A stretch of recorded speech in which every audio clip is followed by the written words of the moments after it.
Aha, that might be a bit better.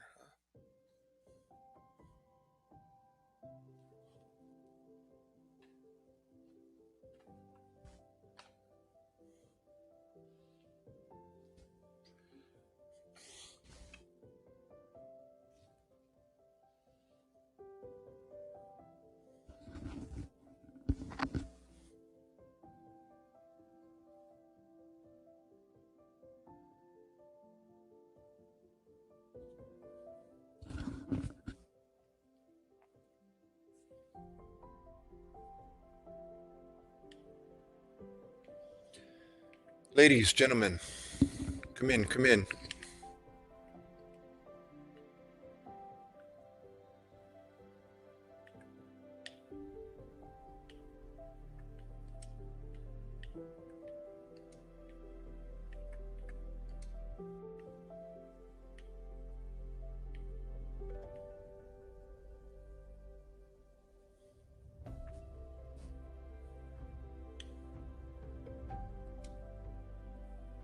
Okay.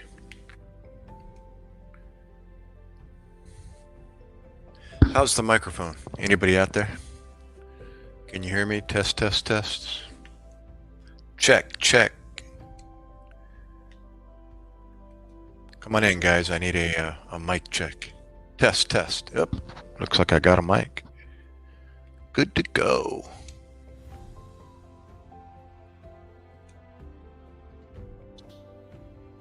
Test, test, test. Oh, Edie. I didn't see your eyeballs up there watching, so I thought I was talking to nobody. How are you, Miss Kitty?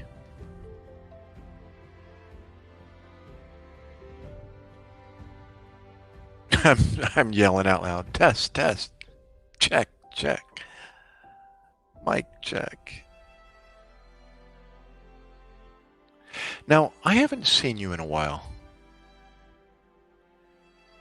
Um, Tell me about you again. Where are you? Forgive me. Kunju. Namaste. You speak Hindi or elsewhere? Hornet. What's up for goats? You really have goats for sale? Banjo. What's up, guys, girls? Kitty, are you still there? Let me turn the music down. Sorry. A little bit. Just a little bit. There, is that better? Better. Malayalam. I know you're from the Philippines, dear. I mean, oh, that's not you. That's Orland. Saan ka nakatira sa Pinas? I look that old, huh, Lionel? Oh my gosh. Do you know most of the World War II veterans are dead and or over 100 years old? Remember that was 1942, 43 in Manila. What part of Manila, Kitty? QC, Taguig, Makati, Parañaque, Tondo, Taguig. Ah, talaga. I was in Taguig 2018. Lionel, are you still there? Kunju, Banjo, Hornet.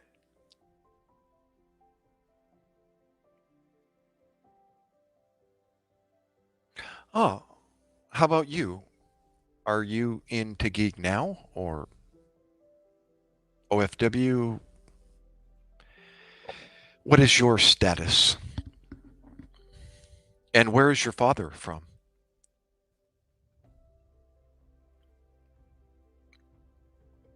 Oh, in Utah.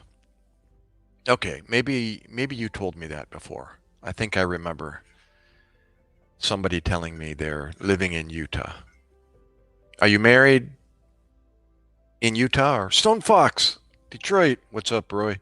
Broy. I say Detroit and I say Broy. Yeah, I remember you, kitty. That's my father's home state. Detroit, his home city. Stone Fox, new to the channel. Great stream. Oh well, you haven't you haven't seen anything yet, but thank you. God is good.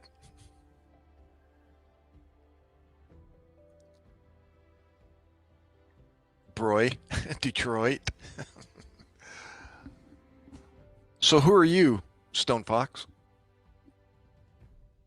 I'm assuming you're a guy in Detroit.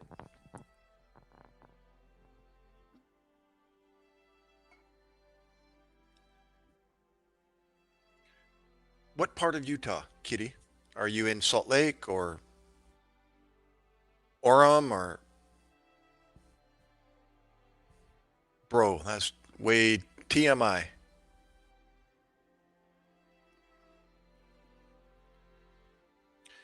Saturday is extremely warm, and I've been inside. I went outside to uh, get a plant out from the heat. You can call me Doc. Doc MacKay Kunju.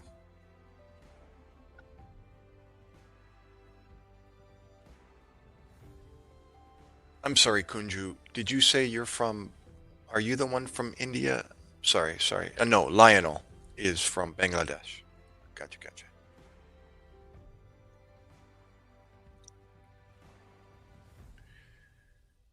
Do you know the title Doc, D-O-C, where that originates from, other than doctor? Do you know of any other situation where they call people Doc?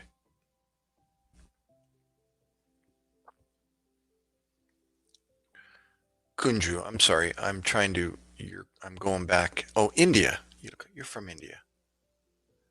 Well, Lionel's from Bangladesh.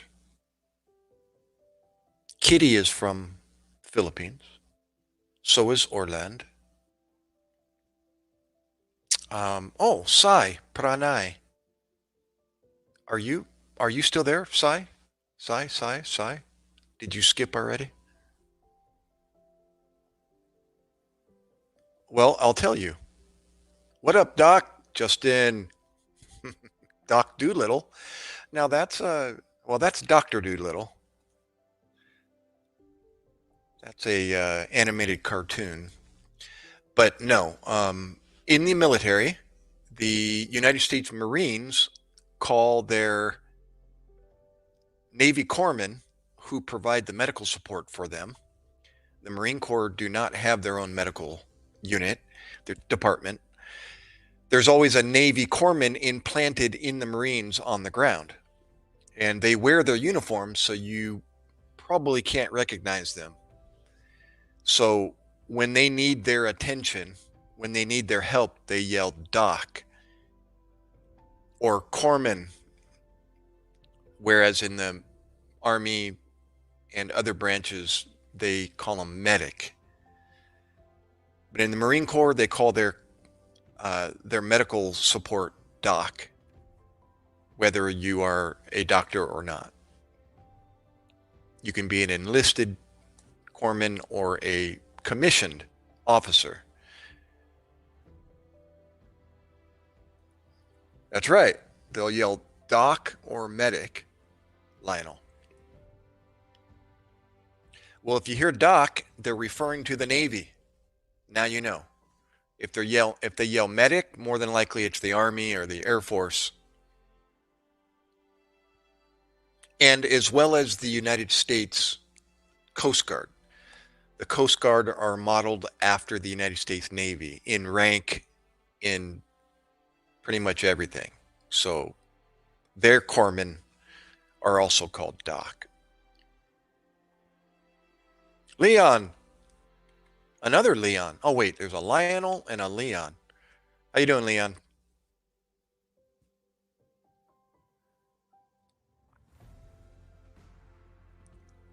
What is SARC? Search and Rescue? Corpsman? I'll tell you a story about. Oh, I don't know about Space Force. Yeah, I don't know. Good, good point. I don't know what they call their medical support. I'm gonna guess Corpsman. I hope. It seems to be, it's a an aircraft, so anything that has to do with air or sea, they use starboard port. They're in that uh, navigation kind of mindset, either land or, I'm sorry, on the sea or in the air. Their vessels, I'm sorry, their craft are called vessels, so aircraft, craft or vessels, I should say. Good to meet you, Franklin.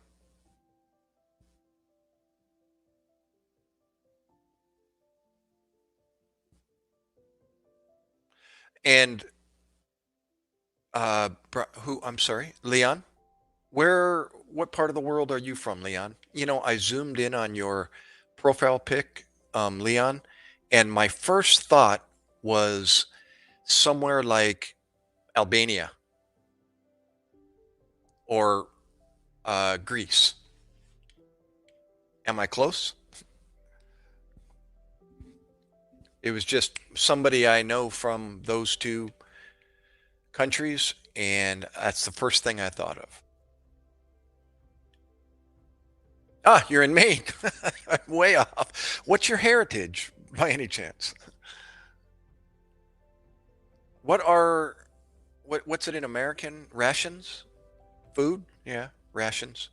Rations is referring to like a uh, correct me if I'm wrong, military or sailing on the sea. You're referring to rations or what you're using to survive as far as food goes. Yeah. Pa- Passamaquoddy Indian. Wow, did I say that right?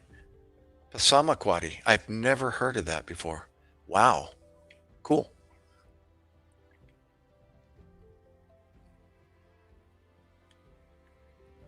Wow, what a oh, Landalo. I just realized you're the one that asked that. Oh, I got all kinds of different people in the room this afternoon. I said it correct? Yeah, it's the way it kind of is spelled, Passamaquoddy, without any accents in the middle, just right at the beginning. Well, at the S, Passamaquoddy. Yeah, that's cool. I like the Indian tribes up in Canada as well, and I couldn't name them off, but that one brother, the two brothers, that one Survivor episode back in 2004 or somewhere around there. Um, they're doing their channel still, putting out a great um, channel. They're canoeing episodes up in Canada, and they're always naming off the Indian tribes up there, the different locations named after the Indians. Always cool to hear them and to see the word and then try to pronounce it correctly.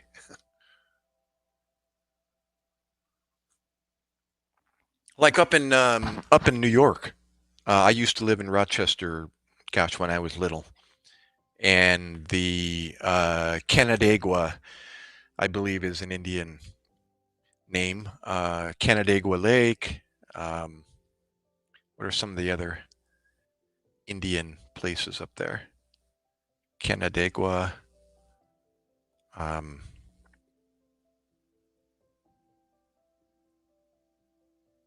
hmm, hmm, hmm. Anyways, the food on the go, Landalo. What are American rations? Food on the go. Rations. Now, correct me here, Leon. What is your remembrance of the word ration? Ration is like a something a traveler would carry along with him to just in case of an emergency. A ration. You have to Google it. Where did the origin of the word ration come from?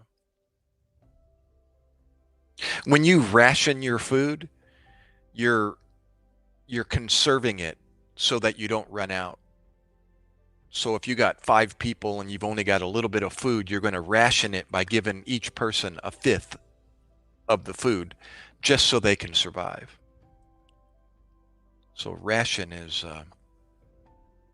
more, at least my remembrance, is something you carry to be able to survive. Marines carry, I'm sorry, the military carry rations. They call them MREs now, where they're meals, but they're not mom's cooking, that's for sure.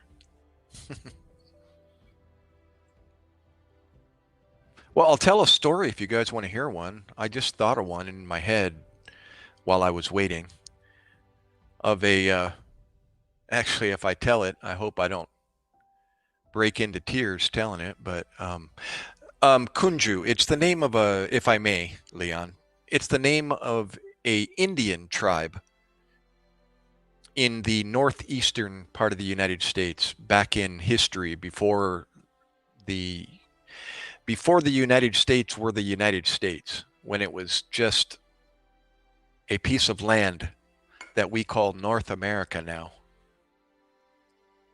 Well, the native peoples that occupied this land were the Native American Indians. And there's various tribes. You've heard of, oh, there's another name I just thought of, Leon, Irondequoit. That's another place up in New York. The Irondequoit Indians, the Sioux, the Sioux Indians, the what are the more popular Hollywood names? Oh, the Crow Indians. Did you watch Euro? No, I did not. You're talking about soccer or football, European football? No, I didn't. I'm not a European football fan. Although I love watching it, but I don't regularly watch it. No. Mahabharata War. I think I pronounced that correctly. Mahabharata. Um, no. Is that a historical event in India? Sounds like it. Mahabharata.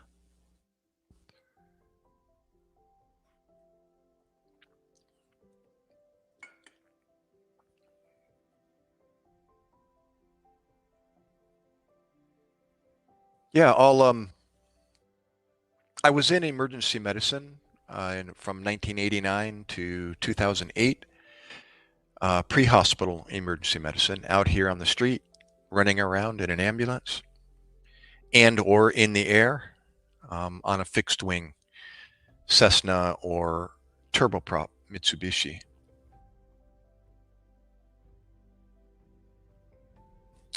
Um, yeah, and throughout those near 20 years, yeah, it was Mr. Toad's wild ride as far as the annals of human behavior. So I got lots of memories to talk about. I'll share one with you if you guys want me to.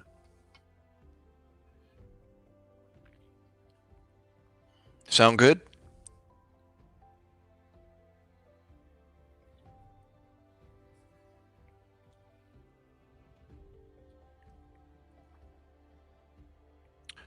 While I'm about to start Kunju, who was the war against? Was it India, tribes in India, or another country invading India?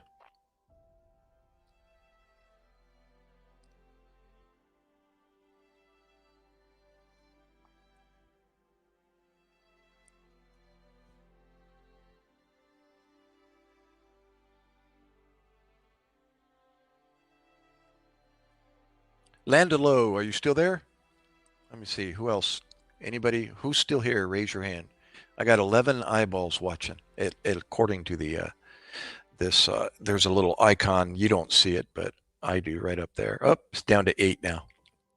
Leon from Maine. How about you? Byron, Nismo, Stone Fox. Are you still hanging out? Justin, Carol. I know Kunju's still here. Hello, Kitty. Are you still listening? From Utah, USA.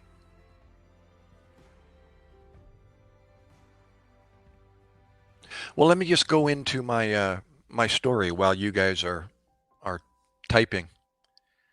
Um, yeah, I'm trying to remember. Where was I? I was in. Yeah, this was in Oregon. I used to live in the suburbs of Portland, an area called um, Washington County. And it's not Washington, it's the state of Oregon, but the name of the county is Washington County, Oregon. It's a couple miles outside of Portland. Oh, really? Nokia ringtone has this? Well, I think I downloaded it from, let me think, a computer, one of the default computer background music. And yeah, off of one of the laptops, or maybe it was the desktop downstairs. But anyways, from I believe it's from the the editing software I use, Power Director. Yeah, so I was up in Oregon, and we typically ran 12-hour shifts. I was working the night shift from 7 p.m. till 7 in the morning. And yeah, we responded, typically woke up in the middle of, well, let me explain a little bit. Uh, we were in a system where our our home was our ambulance for 12 hours. We started off in our ambulance and we ended our shift in our ambulance. Throughout that 12 hours, we were moving around the county, depending on where they needed coverage the most. And they have a computer program that figures all of this out. They do a history of where calls come from at certain times during the day in this particular location, geographical location. So, at a certain time, they want the response time to be the best at this location at this particular time. And then maybe throughout the day, it might change and it might be down here, etc. Over here, etc. So we're constantly being moved by our radio on the ambulance, by our dispatch. They're always telling us, Unit 12, move to such and such location. And we call them posts. So we're holding posts throughout the day, throughout the night. Get it? So it's like if my frame was the map, we're down here at 7 p.m. and then we might be here. We're all over the place. We're just constantly moving locations. So picture that. And we go and we get dinner, and when we're not running calls, we're just hanging out in our air-conditioned ambulance or our heated ambulance, depending on the time of the year. And we're just hanging out, reading books, searching our phones, whatever. Taking care of business, making phone calls. It's our office. So, oh, you're feeling nostalgic, Lionel? So, so we start out at 7 p.m. And here a little bit more about what we normally did. Um, Typically, it was dinner time or past dinner at 7 p.m. So instead of bringing dinner, which we did as well, we brought our coolers. Sometimes we would go out to dinner. So we would go find you know, a food truck on the side of the road, or we would drop into a food place and get out of the ambulance and go inside and so on. And we always carrying our radios with us. So if we get a call, we have to pack up our food and go back out in the ambulance and respond. I am at the moment. Uh, the wife is at her sister's house and my son is with her. So um, we get a call. Forget, it was in the morning. I know that. It was after midnight. Probably, well, I remember part of the story, so it was about 2:30 in the morning, and here's how I remember that. We respond to a private home, and it's an elderly couple, grandma, grandpa, aged, and they're the only ones that live there. And when we get there, you know, it's dark. Police are usually there first, and or fire department usually beats us there. There's more fire departments than there are paramedic units. Um, Sometimes paramedics work out of fire departments, but in this instance, it was a private ambulance, privately owned, and the fire department is, uh-oh, I just lost my battery. Hang on, guys. Don't fret. I don't think I lost my audio. So don't fret. I'm still here. I don't have a hardwire charger to my camera. So just stand by a second. Stand by. I have to cycle my batteries, rotate them whenever one runs out. There we go. Okay, I think there we go. All right, that was a quick change. Let me put this battery in the charger so I'm good to go when this one runs out. Let me make sure I got audio. Let me know. Let me know, guys, if my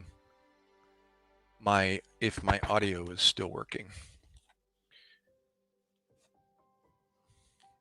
Okay.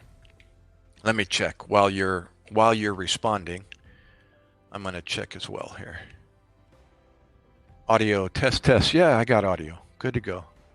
Okay. Billiards. Oh, you've been watching. Thank you. Haha. Maybe I'll do it for you, Lionel. If you hang out, I'll go get them out of the back room and I'll perform for you. It's an old classic parlor trick called multiplying billiard balls. Yeah, good to go. Thank you, Kunju. So we respond to a private home. It's an elderly couple, grandma, grandpa, age, and excuse me, I'm gonna play with the setup a bit here. There we go. Grandpa is awake, standing in the living room. I remember there was already people in the living room.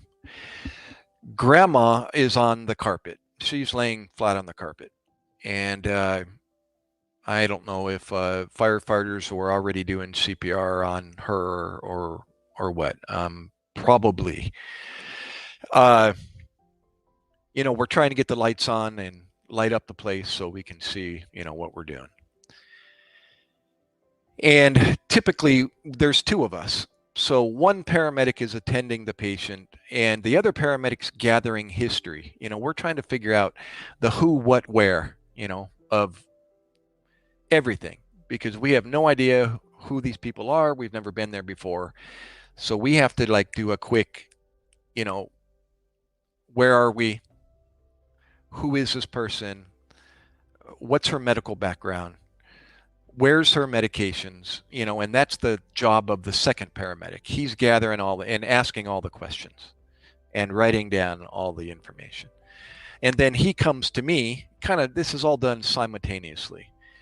And while he's gathering that information, he comes to me or to the person that's attending the patient, and he's relaying the information to the second paramedic. She's 79 years old. She's got a history of this, this, this, and this. She takes these medications. She's not allergic, or she's allergic to this medication, etc. Just kind of a quick summary of, what happened. Oh, and what happened? Apparently, per the husband, grandpa, she normally sleeps out in the living room in the recliner chair because, unfortunately, elderly people, not unfortunately, the truth, medical illness usually comes in the elder. So her being older, she has a list of medical problems and takes, a pharmacy of medications. And she's got a heart history. She's got lung issues. You name it, she probably had it. And so because of that, she has breathing problems. Her heart doesn't work effectively like it should. So she's on medications for this. And because she can't breathe very well already, she can't lay down flat in her bed.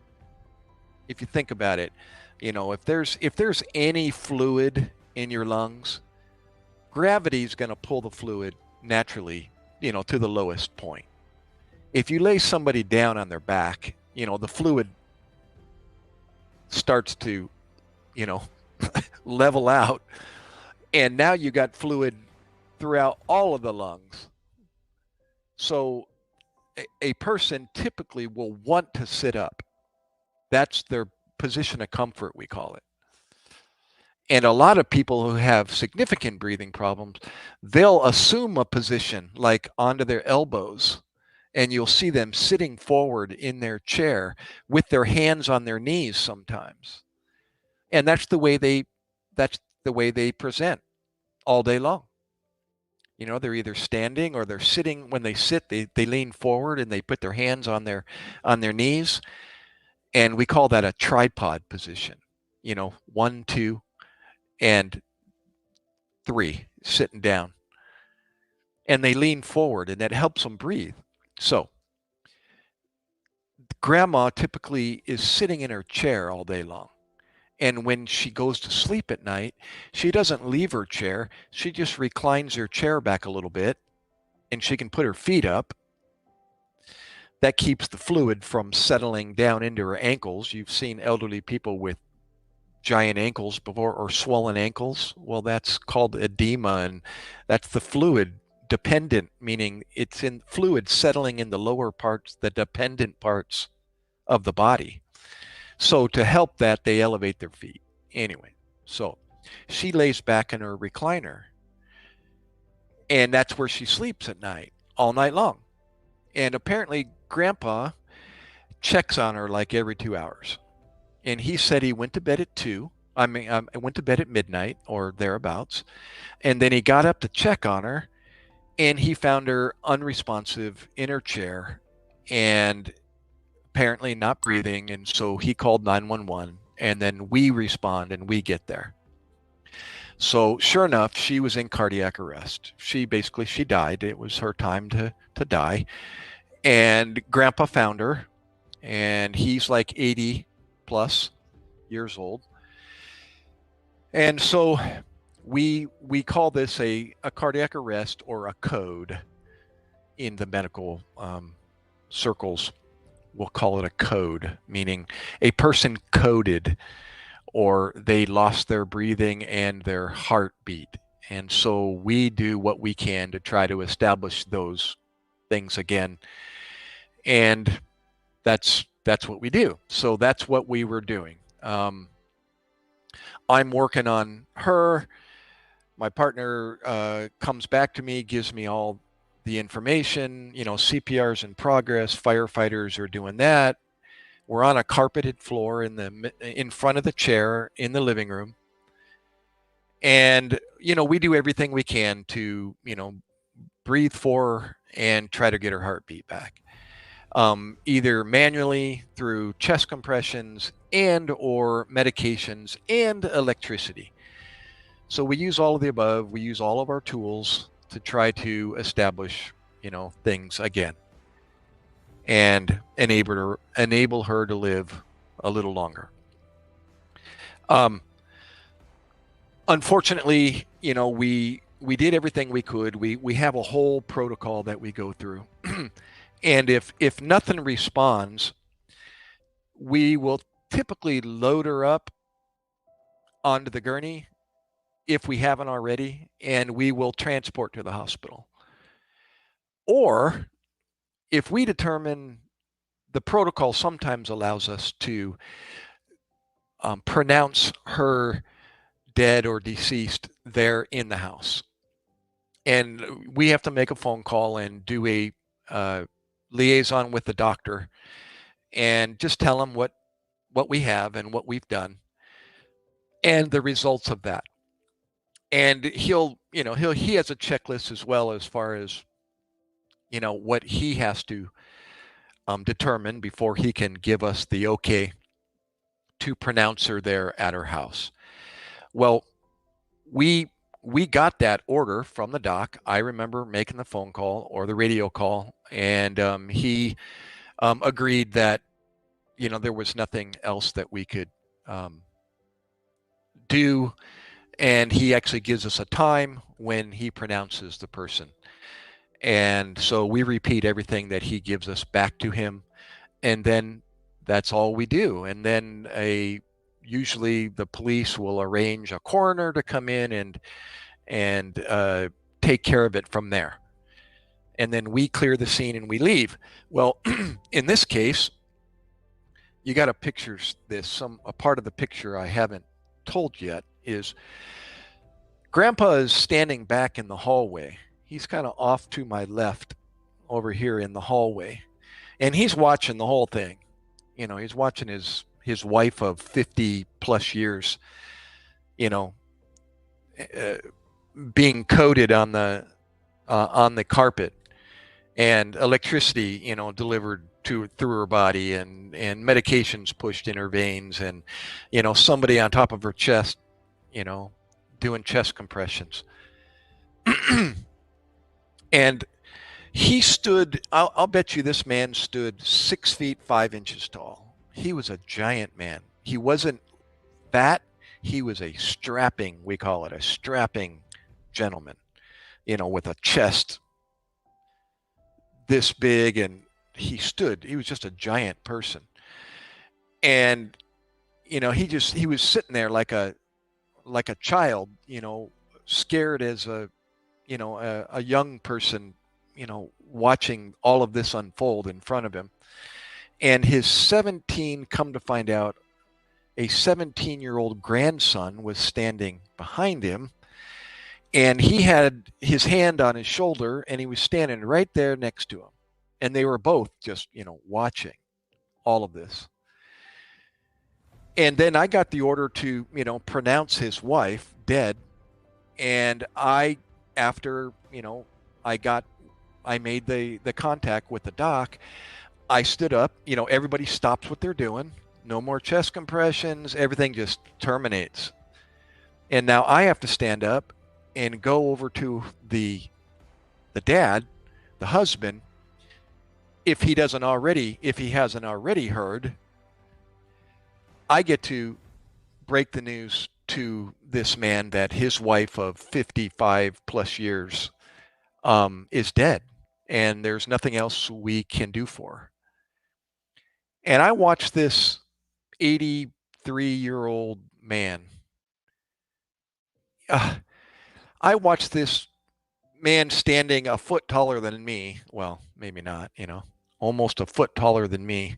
And his grandson was tall also. I remember he was a thin, tall, young man. And this 80-year-old man dropped to his knees. I mean, like somebody took the carpet right out from under his feet. And his whole body just went down to his knees. And he dropped his face into his hands, and he sobbed I mean, fitful cry. And his 17-year-old grandson dropped down with him with his arm around his shoulder, crying with him. And I'm just standing there, and I was welling up with tears myself, and I couldn't stand there anymore. And I told the guys behind me, I said, I'll be right back. And they just kind of shook their head. And I walked out into the living room, and I went out the front door, and I walked out to the front of the house, and I wiped my face and cleared myself and got some fresh air. And then I turned around, and just before I was about to come back inside the house, a firefighter greets me out at the front door as I turned around, and he's calling me, and he's like, if you don't, I said, call me Doc earlier. My name's Gary. He calls me by my name, Gary, you need to come in. And I'm kind of looking at his eyes and watching his body language. And I realized, okay, there's something going on inside the house. And he's telling me, I think you need to come in. You need to come back. And I thought, huh? What happened? I thought maybe something happened to the dad, to the grandpa. So I went back inside the house, and everybody's focused on the heart monitor that's on the floor. It hasn't been removed yet from her, the EKG leads are not removed from her chest yet. And everyone, my partner's like telling me, you got to look, and I come over and I look at the monitor, and I look at the heart rhythm, and it's kind of got an organized looking, you know, configuration to it. And I thought, huh? We just pronounced her dead, and now the heart monitor shows a somewhat organized looking rhythm going across the screen. And I look at it, and I look at her, and I said, and here's typically what I'm going to say to the firefighter or to my partner is, does she have a pulse? Can you feel a pulse, a heartbeat with that beat on the monitor? Is there a corresponding heartbeat? Can you feel one? And somebody went down, and they're checking her wrist, and they're checking her neck, and they're like, no, we don't feel anything. And I went, well, guess what, guys? And everyone's like shaking their head like, yeah, I think I know. It's like, we can't pronounce somebody if they're presenting like that with an organized heartbeat going across the monitor. And what we call that is there's two terms. There's an old term. We called it, what was the old term we called it? I forget what the old term was, but what we call that is electrical mechanical disassociation, EMD, meaning there's electrical activity, but we don't feel any mechanical activity. And you're kind of probably thinking, how can that be? And I'll tell you. So that's electrical mechanical disassociation. There's no association between what we see the electrical monitor doing and what she's physically doing. So the treatment for that is continue CPR, and now we have an electrical activity. Now we got to try to get some mechanical activity going, and there's a protocol that we follow based on that. Our physician advice.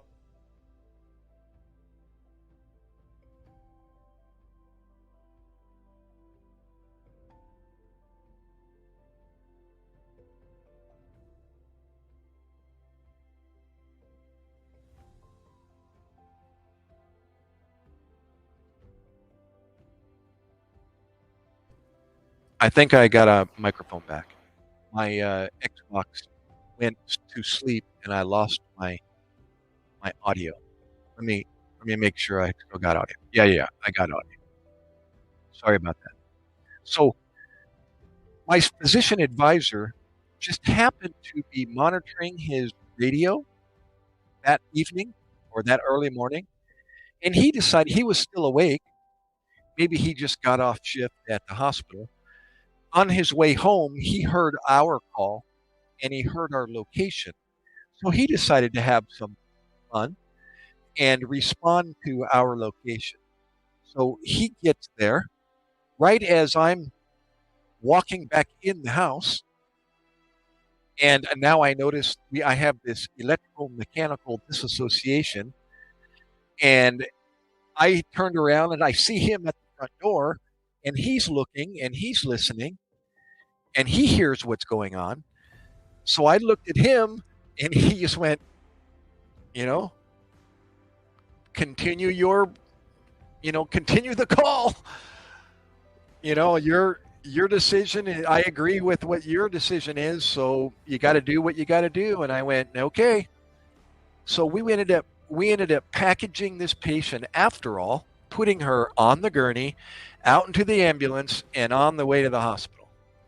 Unfortunately, she did not change en route to the hospital. She continued to present with electrical activity.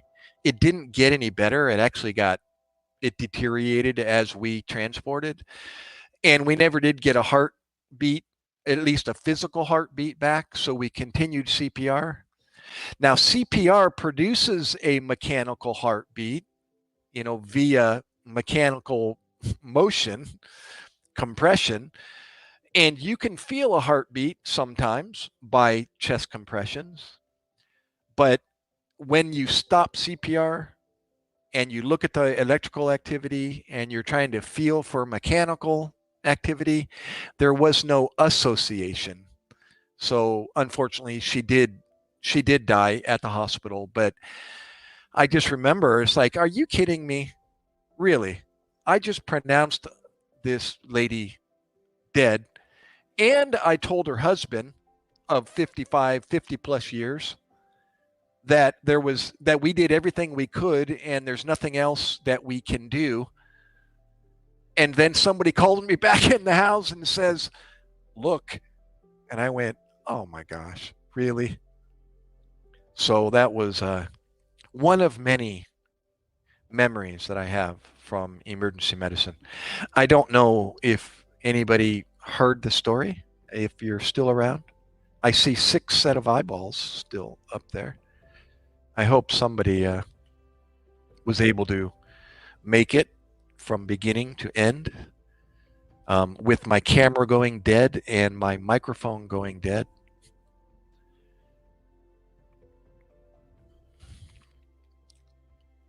So did anybody hear all of that? Or was I preaching to the choir, as they say? Come on in, everyone. If you haven't been in yet, stop scrolling. Come on in. Stop. Come on in.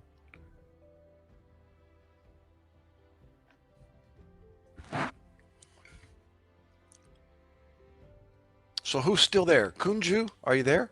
Lionel? Um, Landelo? Leon? How about Byron? Justin? Stone Fox? Who's still there? Anybody? Oh, nobody's responding. That's a bad sign.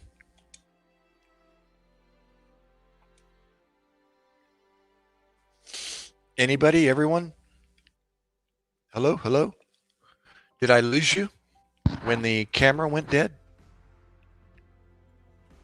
Come on back, guys. Come back. Come back. I don't see any response, so I think I lost you guys.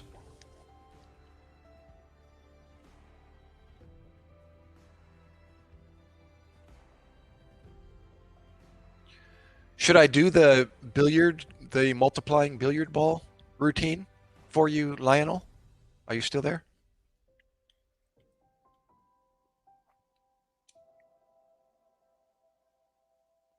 Kunju. Who's still there? I see 5 set of eyeballs up there. Come on back. Respond. Let me know you're here. Anybody?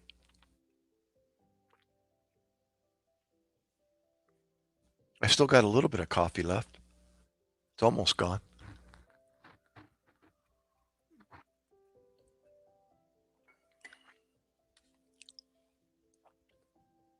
Are you there? Stop. Don't scroll. Don't skip. It seems like I lost everyone. Nobody's responding. Let me check my YouTube channel, see if that reflects anything different.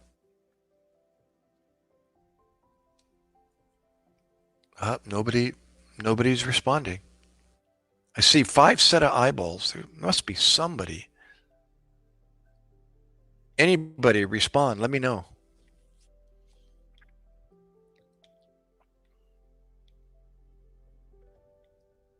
Anybody want to hear another emergency medical story? Anybody? Anybody?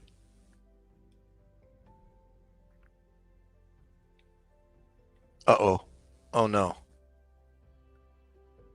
I'm going to lose my... I think I'm frozen on my live stream. I'll be right back if I am. I'm trying to check my YouTube channel. If I had my phone, I would be able to do that, but... Oh, it says only one person is watching. Oh, I guess 6 people aren't watching anymore. Hey, don't forget the thumbs up, guys. Click the like on the video.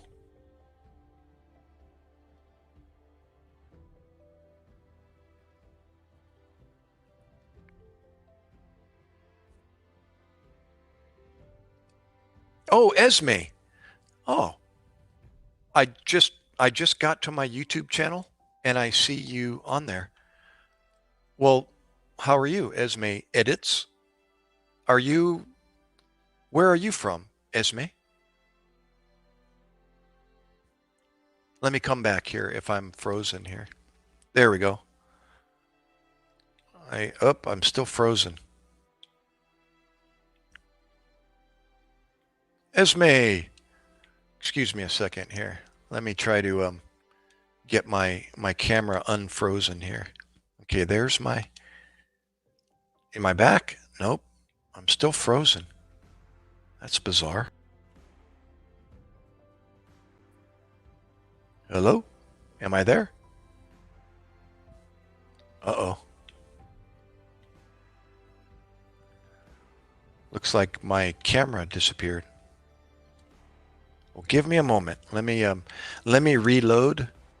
Let's see. Do I have my microphone still? Test, test, test. Test, test. Yep, I still got microphone. I just don't have my cam. That's kind of bizarre. Let me reload. I'll be right back, okay? Don't go anywhere. I'm going to reload and then come back.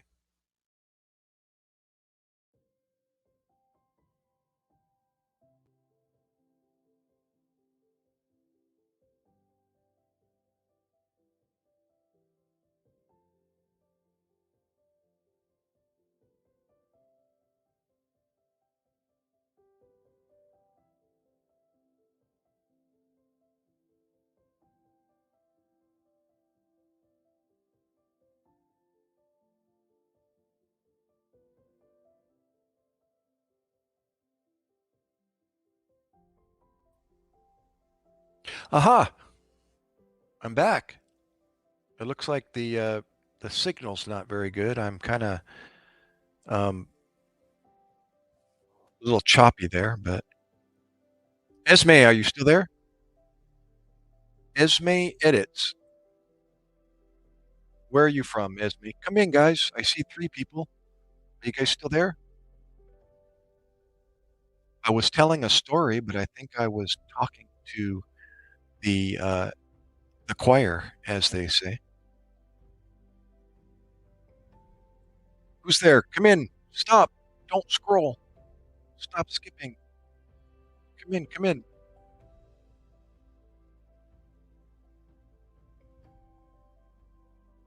Esme, are you still there? Come in. Come on, guys.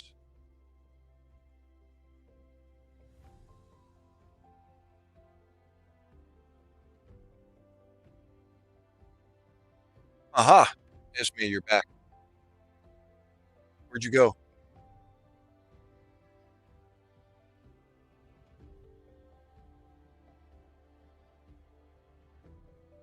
You got distracted. Are you at work?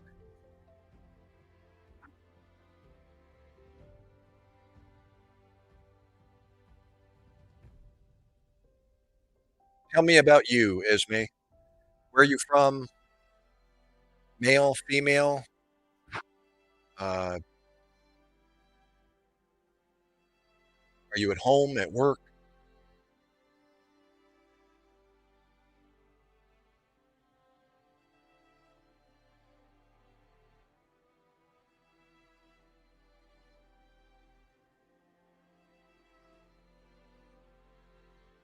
Up, four people. Come in, guys.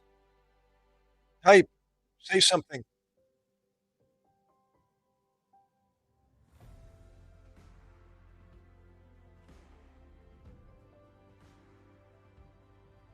Come on, people. Come on in.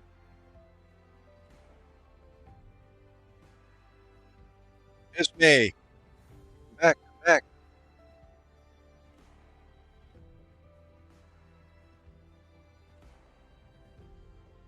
Yeah, I'll share some more pre-hospital emergency medical stories if you'd like. But you got to stay here. You got to hang out so you can hear.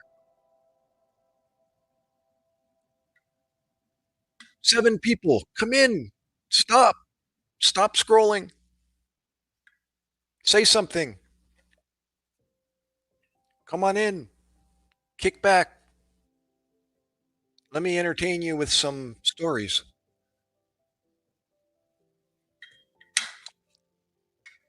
Hello? Hello? Come on. Four people still looking, still watching. Come on in.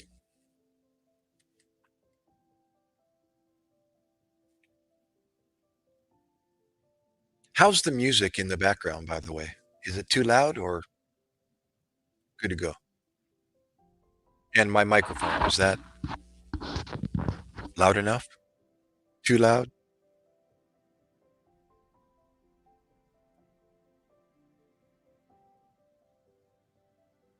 Coming up on 1 hour since I started. That went by quick. Esme, you got distracted again? Where are you? Hello? Hello?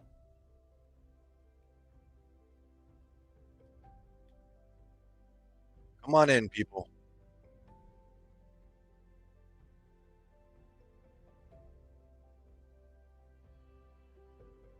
No response.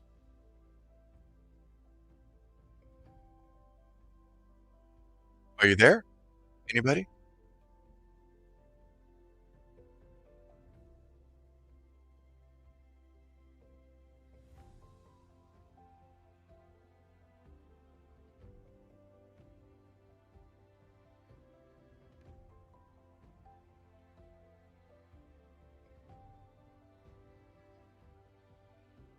Two people. Well, come in. Who are you guys? Who are the two that are out there? I see two sets of eyeballs up there. What am I seeing?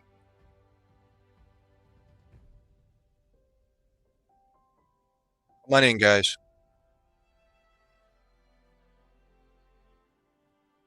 Hang out. Ask me a question.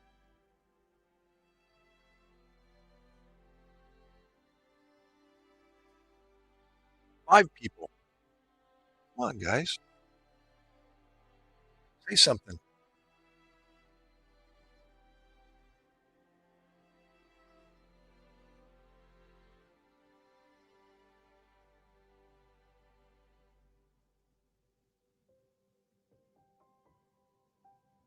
Hello, hello.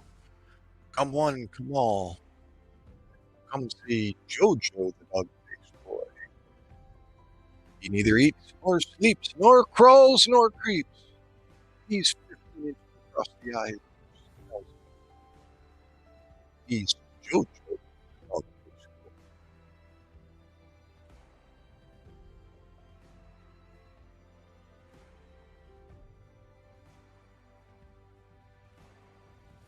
Well, I see three people. What do we got?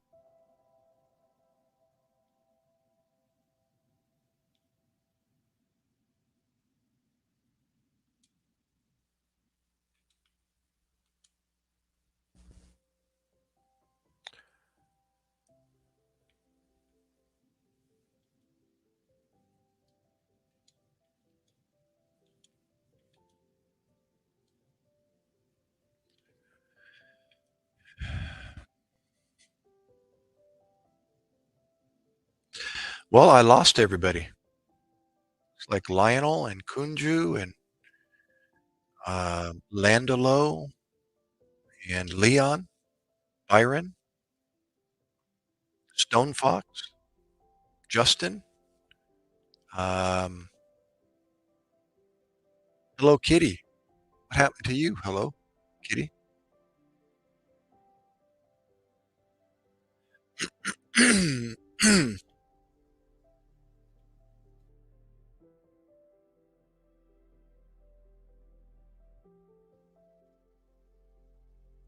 Excuse me.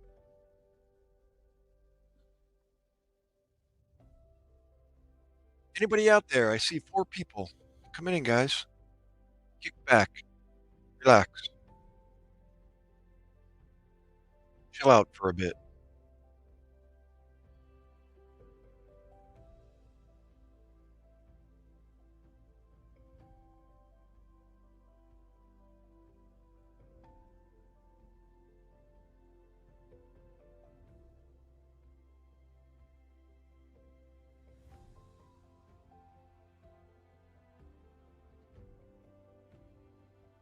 Anybody else?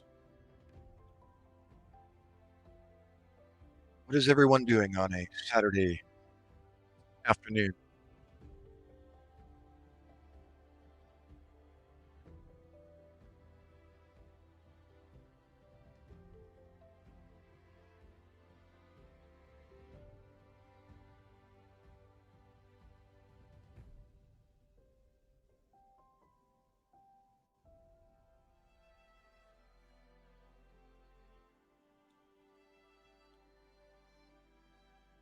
Anybody?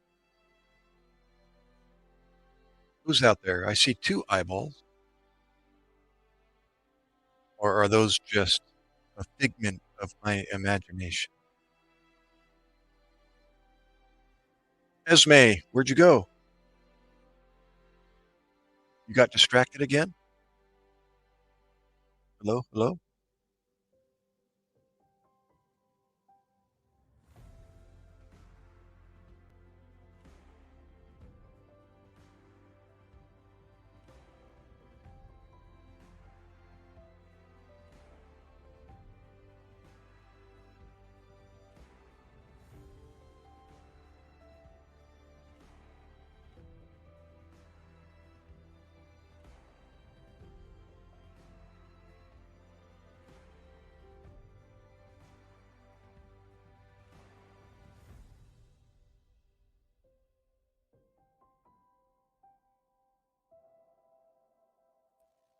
All right, I'm back. Who's there? Five people watching. Come in. Guys, girls, ladies, gentlemen. Come in, come in. Help me out. Break the monotony.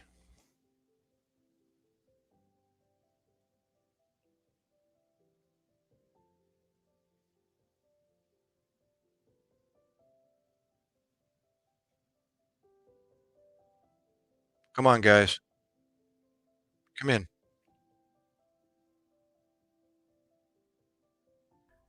TT, Tita Tina. Is that?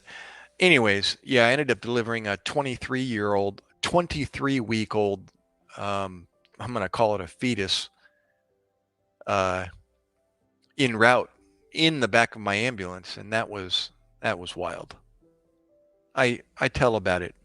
I can talk about it right now if you want me to. Yeah, we're doing what we call an interfacility transfer, taking somebody from one facility to another facility for whatever reason. The reasons vary, but in this instance, uh, we got a call at all hours in the morning. I don't know, it was 2 o'clock in the morning or something like that. And the hospital that we were picking up from is literally right behind our quarters.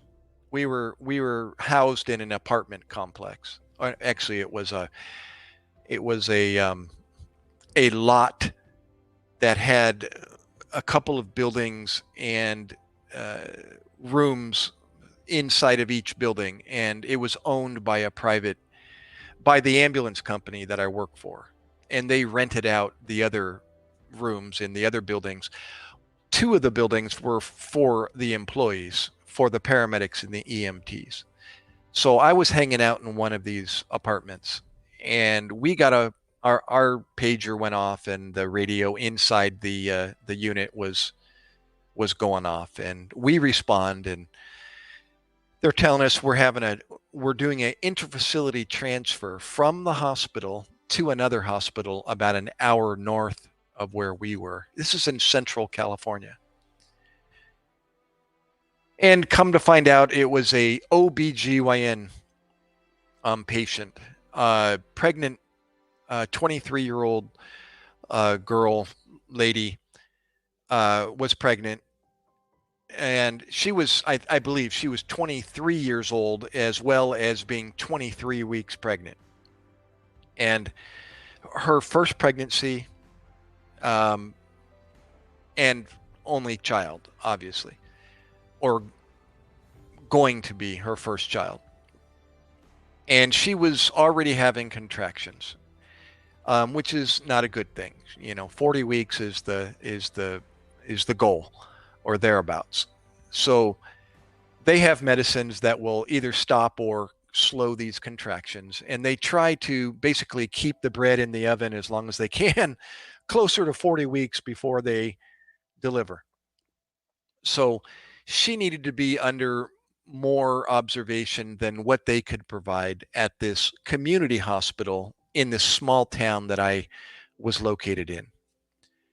And so the hospital up north, about an hour, provided that care. So we were transferring her from point A to point B. And all we do is we monitor her, give her a ride, an expensive ride from point A to point B. And that was what we were doing. The setup is one basic EMT, which was my partner, and I'm a paramedic, or I was a paramedic. It's an advanced level EMT. I'm an EMTP for paramedic, and he was an EMTA, or EMT ambulance, or they sometimes call him EMTB, EMT basic. Anyways, so basic life support compared to advanced life support. So that was the setup. And because I'm higher level of care, I get to be in the back of the ambulance with the patient. And he drives the ambulance and helps me. He's my extra set of hands. So we respond literally right outside the driveway and around the corner to the hospital. And we go to the OBGYN department with our gurney and our equipment. And we pick up the patient. The nurse gives us a turnover, meaning she gives us information about the patient, the who, what, where. And then we transfer her from her bed onto our gurney, and then to the back of our ambulance, and then off we go. So when I got there, I'm all ears and all eyes, and I'm talking with the nurse. And meanwhile, my partner is making contact with the patient in the room, and he starts preparing, all the equipment, and gonna transfer her over to our gurney. And usually simultaneously while I'm getting the report from the nurse, after she's done, I go over to the bedside and I help and we all three or more transfer and lift the patient over to our gurney and we get her established. Well, I'm getting the report from the nurse, and the nurse is telling me the same thing I just got done telling you. Her medical history, pregnancy, so on. 23 weeks pregnant, and the medications that she is currently on. And there's a protocol for what we call premature contractions for the nurse. And it's a drug called magnesium sulfate or mag sulfate. And that drug helps relax the uterine musculature and slows down the contractions and or stops them. So I happened to see on the wall of the nursing station the magnesium sulfate protocol. And I'd never seen that before. I don't necessarily work with mag sulfate on a regular basis. So, I'm all listening and I'm reading on this wall what the protocol is for premature contractions and mag sulfate. And so I kind of keep it in memory, or at least I, generally remember what it said. And then I eventually went over to the patient and met my partner there at the bedside. And now it's my job to double, double check, triple check, and make sure that what I've been told and what I've seen matches what I'm going to find. So I get to her bedside and I check her medications, the bag that's hanging above her bed, her IV going to her arm, etc. So I'm just rechecking everything. And I look at the bag, the bag of fluid above her hanging on the medication pole, and it says potassium chloride. And I went, potassium? And so I look on her paperwork. It's like the only thing I remember is mag sulfate. And the only thing I remember seeing on the wall was magnesium sulfate. But I see potassium chloride and I'm looking at her paperwork and there's no potassium chloride on her paperwork. And all it is mag sulfate. And a 20 gauge IV in her arm, and I checked that. It's pink in color, so I can automatically. They're color coded, so I automatically see that she's got a 20 gauge in her arm, and that matches what I'm reading. But potassium chloride, like, where did that come from? So I got a discrepancy. So I thought before I say anything out loud, and reveal that to the patient, I walked back to the nurse and I said, mag sulfate, correct? And whatever the milligrams was, and I read that back to her and she's like, yeah. She says, there a problem? I said, yeah. And she's like, she looks at me like, what's the problem? And I said, come here. And without saying anything, I bring her to the bedside, and without saying anything, this is behind the patient, behind her head. I point up at the bag and she looks up at the bag and I can see the deer in the headlight look. And she's like, and I'm like, she's like, I can see her lips say some profanity, and she reaches up, or there's a mechanical pump that's delivering this fluid, into her vein. Well, she reaches down and she stops that, or she pushes the button, she stops that. She reaches up to the bag, she disconnects the bag, she walks to the front and outside the room, and she goes over to the closet where they keep the medications, and she grabs a bag of magnesium sulfate, and she goes back in the room and she reconnects it and she hangs it, and she bleeds the tubing first of the rest of the fluid that contains the potassium chloride, and then she restarts the pump and gets the mag dripping again. And I thought, holy crap, how long has that been hanging? How many minutes, how many hours? has that bag been dripping into her vein? Now, if you were to ask me, what would potassium sulfate do? I wouldn't be able to tell you right off the top of my head, but it's definitely not the right medication. And since then, I have looked up, and if I remember correctly, there's really going to be no immediate detriment per se. I mean, if there was a prolonged use of it, I really couldn't tell you, but that's like a major no-no. you know, that's a big mistake. So we got that corrected, and and she wasn't presenting, or the baby.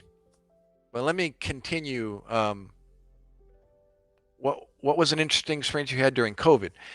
Hold that thought. So that wasn't the end of the call. That was just the beginning.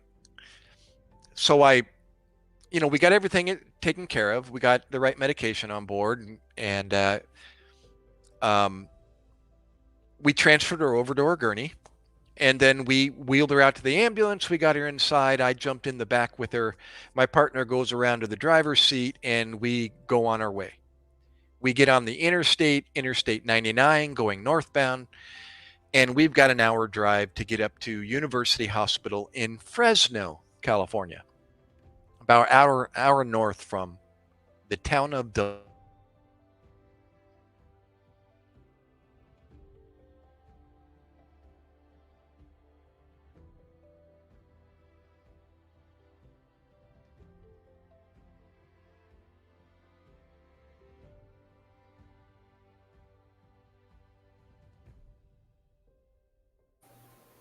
Sorry about that. My Xbox controller went dead and I lost my audio.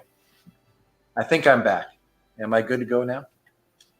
While you're confirming that, I'm going to check my audio as well. And yes, I am. I got audio. Okay.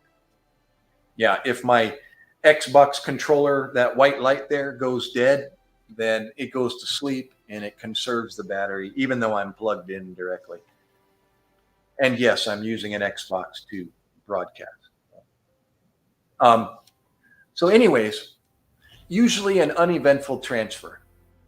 She sleeps on the way up there. It's 2:30 in the morning, for God's sakes, and I might even take a cat nap sitting behind her. Usually not, but if I've said that I've never done that, I'd be lying. And I got paperwork to do. I either do it now and get it done, and then uneventful transfer up to the receiving hospital, and then we go through the motions in reverse when we get there. We now take our patient off of our gurney into their bed, and I give a turnover to the nurse. And that's usually how most transfers go. Every once in a while, they are eventful, and this one turned out to be eventful. About 30 minutes into the transfer, I'm doing my paperwork. I got my head down and I'm occasionally looking up, and she's resting. She's got her eyes closed. She's comfortable. She's under a sheet and a blanket. I'm keeping her warm or comfortable. She's got a pillow. She's laying down. And all of a sudden, 30 minutes into the transfer, I start to see her, I see movement. So I look down off my paperwork, and she's kind of starting to do, she's sitting up, and I can see her facial grimace on her face, and there's something, she's not comfortable. And I said, "Are you okay?" And she's like, "Something's coming out." And I said, "Excuse me?" And she said, "Something's coming out." And she's got a tear running down her face. And I went, "There's something coming out?" And she's like, "Yes." And I went, "Oh, no, no, no, no." And so, I put my clipboard down, and I'm like, "Ma'am, I got to take a look. I'm sorry. I got to lift up the sheet." And I sit her up a little bit, and she puts her knees up, and I put the sheet up, and I look down there, and that's like, "Oh my God, she's delivering." And Paul, who's driving, he's noticing the commotion in the back, and he's looking in his rear view mirror. And I said, Paul, and he's like, I heard. And I said, pull over, I'm going to need some help. And so he pulls over on the side of the interstate on the shoulder. He's got his lights on now. And he gets out and he comes to the rear and he opens the double doors and he gets in the back with me. And he takes a position up behind her in what we call the jump seat behind her head. And he's looking at me like, what do you need, Gary? And I said, get the OB kid out. She's delivering like right now. And I was like, holy crap. She's 23 weeks and she's delivering in the back of my ambulance. And sure enough, the head of hair is presenting already. And I thought, holy God, and the only way I can describe it is she's delivering what looks like the artist's conception of an alien. The head is tubular. It's no bigger than, I couldn't even describe, I can't even find something, that represents, it's like as thin as this remote, and it's oblong and it's full of hair and it's, and it's coming out first, thank God. And its eyeballs were formed but not open and just slits, stretched across the top of the face, and it had a perfectly formed nose and a mouth, and the body comes out, and the extremities, I bet you the extremities were as thick as my thumb, and the legs, if not a little bit bigger than that, had perfectly formed fingers and feet and toes. And the extremities were see-through. I mean, literally see-through. I could see what looked like the vein structure inside the arm. The chest cavity was concave like a bowl. I could see its heart beating through the skin, like this. And I just, this thing was no bigger than, the length of my hand, maybe a palm and a half worth of baby. And I thought, holy God, it's got an umbilical cord connected to it and still connected to mom. And Paul, thank God for Paul. He knew his basic life support. He knew how to deliver a baby just as well as I did. Delivering a baby is a basic skill, by the way. EMTs are trained to deliver babies just as well as a paramedic. Matter of fact, I was an EMT just like he was before I went back to school and went through paramedic school. So Paul was all over it. He was opening up the OBGYN kit and getting out the equipment, and he gave me a chuck. A chuck is an absorbent pad, usually plastic on one side and absorbent on the top. And I had that down, and I put the baby down, and I had to breathe for it because it was doing what we call the guppy. It's like a fish out of water. Its mouth was just kind of doing trying to breathe. And I have to do what I call intubation, meaning I got to put a tube into the person's mouth, into their trachea, into their actual trachea, inside their breathing tube, inside their throat, so that I can manually ventilate. Now, everything is microscopic when it comes to a child this big or a fetus this size. So I've got the smallest sized ET tube, things 3 times as small as the diameter of my pinky. It's like a sipping straw. Put that in, hopefully, successfully put that in the trachea, visually doing it with a light, what we call a laryngoscope, that you put a blade into the mouth and then you lift up and the light illuminates the back of the throat. You can imagine how small everything was on this fetus. And I was successful in placing this tube into the trachea. The trachea is basically like, all due respect, but like a sphincter that's just opening and closing completely shut, every time it breathes.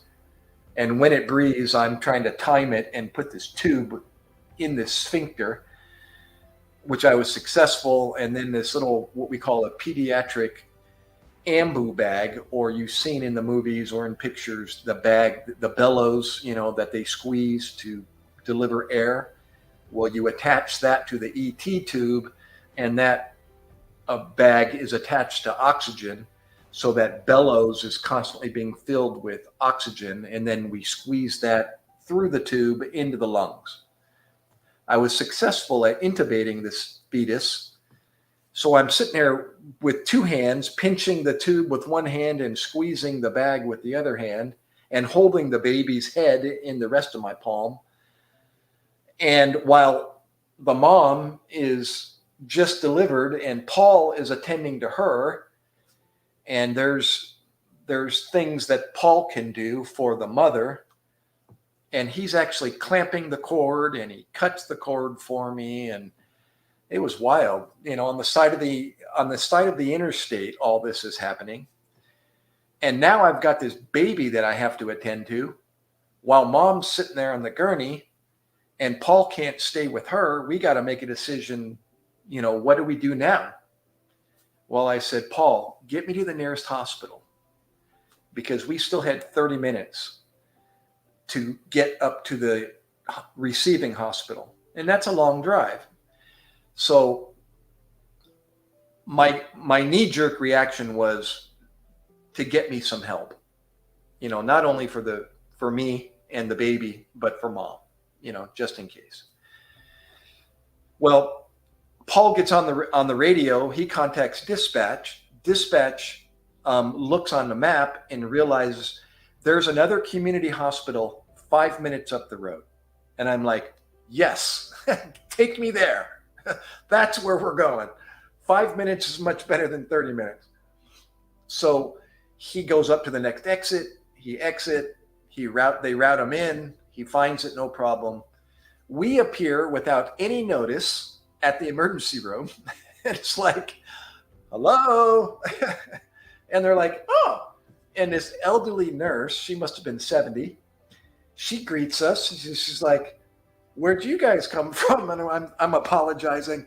I'm so sorry, but 5 minutes down the road, this just happened. And she's like, oh, okay. So I'm actually got the infant in my arms, in my hands. Paul is out in the ambulance with mom. And she finds a bed for me, and I go over to the bed, and I put this infant on a absorbent pad that I had underneath her and wrapped in a blanket, I think, on a bed. And she said, oh, well, the doctor's in the back sleeping. Let me go wake him up. And I thought, good to go. So she goes back and wakes the doc up, and he comes out and he's clearing his eyes. And he's like, oh, what do you got? And I give him a quick turnover, and he went, oh, well, that's not good. And he was real calm about it. And he's like, well, let's see what we got. And so we actually put an EKG monitor on this little infant, this little fetus. And the sticky pads were barely sticking because the baby's still wet and moist. So we finally got that to work. And we get her on it's kind of the basic stuff that you do. You're trying to get a blood pressure on it. I mean, this thing had arms like a stick. I don't even think we got a blood pressure. But we got a heart rate, and we got an EKG reading, and I'm breathing for it. And there's really nothing else you can do for this. This thing needs a lot more care than what I can do, and this community hospital can do for it. They're not set up for premature, infants. So I realized, there's not a whole lot they can do for my situation either. So the doc and I, kind of put our heads together and came to a conclusion. I better just keep going. Even though it's 30 minutes away, there's not a whole lot more than what I'm doing than what he's going to do. As a matter of fact, what he's going to do for it is probably going to just prolong the inevitable care that it needs. He's going to have to make phone calls and arrange a transfer, just like what I'm doing. So might as well just keep going. And so we considered air transportation. a helicopter, giving like a life flight, doing the transfer.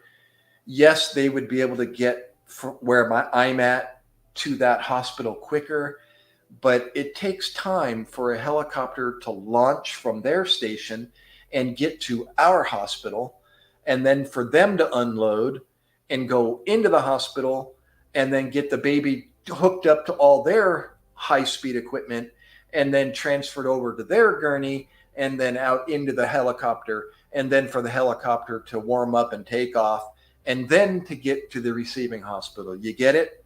So it would be an hour plus probably by the time the helicopter got there, and to take off and to get there. Probably more like an hour and a half or more. So I can get there in 30 minutes. Why don't I just go? So the doc agreed. And so we said, okay, well, thanks anyways. Back out to the ambulance I went, told Paul and the mom the plan, and we kept going. And then we actually the doctor contacted the hospital, the receiving hospital, and let them know and gave them an update what had happened and that we would be there in 30 minutes. They were already expecting us, but they didn't realize that this was going to happen en route. So 30 minutes later, we get there. The whole cavalry is waiting for us. The whole pediatric intensive care unit is waiting for us, the receiving team. And I give this intubated with the little ambu bag, I'm breathing for it, over to the receiving team, and they begin their resuscitation efforts. And pretty much that's where I gave a quick turnover to the doc and the team, and then I stepped back and finished my paperwork, cleaned up the ambulance, got everything ready to go back. I'm speaking to Tina Jones, actually, Kevin. I believe Tina's still there. And then, and anybody else that's listening, it looks like I got 8 set of eyes just pop up. So, and then we drove an hour back south, and that was the end of the call. I did get a follow-up. My mic isn't working. Hold on.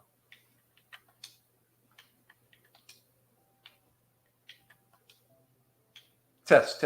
I've got a microphone.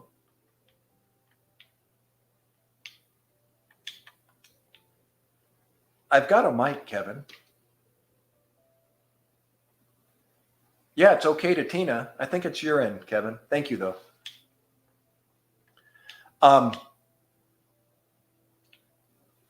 So, yeah, that was the end of the call. I did get a follow-up from the doc the next day, and he just wanted to, update me, and he asked me a few more questions about the call. And I actually told him about the potassium mag, mix up prior to the transfer. He didn't comment on that, didn't say one way or the other, but he just wanted to inform me that they were making a final decision to terminate efforts on the resuscitation of this infant because it wasn't responding to their higher level of care. And it's not unusual that the cutoff, I don't know what it is today, but the cutoff week for a premature infant is 23 weeks, meaning, the chances of an infant surviving at 23 weeks or less is very slim. It might be better today, but this was back in like 2000, between 2000 and 2004. And he was just informing me that, they were having pH balance problems. And that's not unusual for, a child that is born way too early, is, that acid pH balance is way out of whack. The respiratory system isn't mature. So their pH level in the blood and the fluid, is way out of whack, and they're trying to fix that, and it wasn't responding to that. So he wanted to confer with me and make one final, get some one final information to confirm that he didn't need to. There wasn't anything else he could do that he's already done. So he was telling me that they were making a decision to terminate efforts on this child. But I mean, first and only experience for me. I've delivered full-term babies. I've delivered drug babies from unfortunately moms, with drug addictions, heroin in particular, where the baby ends up being addicted at birth, which is unfortunate. To babies that were already delivered and the umbilical cord tied and wrapped with dental floss on each end of the umbilical cord by an Hispanic father who did that for us prior to us getting there. So they were basically looking for a ride to the hospital, which they got. But they delivered it, cut the cord, and whipped the end of the umbilical cord with dental floss on each end, like a pro sailor. I was impressed. So that was the crazy premature delivery I had.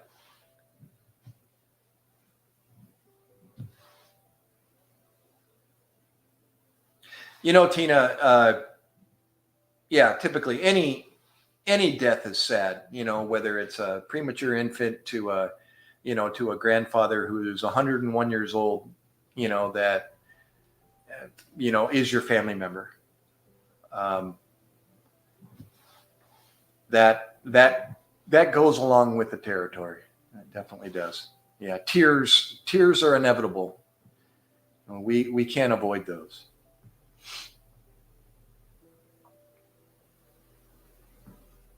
God promises to protect children that are too young to know any better, such as this one.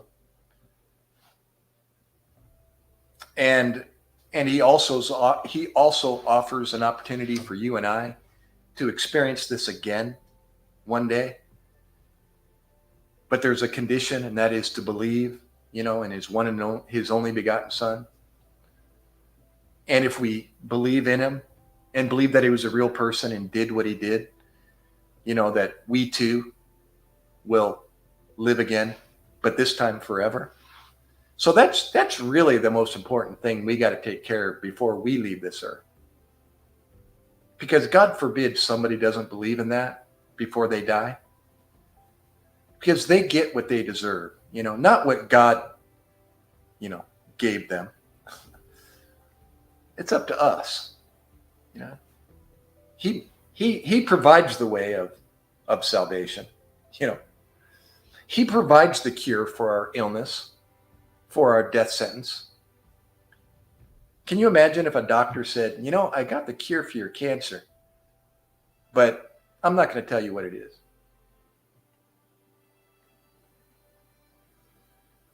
Yeah, see, that wouldn't be a just doc. A just doc would tell you, I got the cure, but you've got to make the decision to accept it. Do you want it? And the obvious decision, if you have cancer, would be yes, of course. Well, we've got a death sentence. We all do, right? Right? I'm going to die. You're going to die. Kevin's going to die. Well, there's a cure for it. And your creator's offering it. And he said, come and get it, bro. I did the hard part. I did the impossible. I did the supernatural, I should say. I did the supernatural part. I rose again 3 days after I took my last breath. Matter of fact, I went through HELL, took all your pain and suffering that anybody's ever experienced, is experienced, and will experience. I took it physically and mentally for you guys. as an innocent person, I was innocent when I got put to death. He said, I did all that for you. I took the pain and suffering for you. He said, if you choose to believe that I did that, he says, I'll forgive and forget everything that you've ever done, and I'll give you another chance to do it again on this earth. Wow, who would know that I would go down this road? But your oh no, too sad kind of opened the door for me to talk about that. I mean, what an opportunity. He said, if you believe, for God so loved the world that he did what? He gave his only begotten son. That here's the condition, that whosoever believeth in him, Jesus Christ, he's talking about his son, Jesus Christ, his only begotten. For whosoever believeth in him should not perish, but have everlasting life. Another chance to do it again. And I said, you know what? I want to be part of that. And so the last 17 years, I've been studying from a creation worldview, life that I know today from a different worldview, and my life changed forever. Yeah, I've been learning something from a different worldview for the last 17 years that has completely rocked my world, blown me away. I actually got upset when I first found out about it and went, why in the world, why pray tell did I not learn sciences from this worldview all through my schooling, from kindergarten to college? How come I didn't learn the blue whale from a creation worldview?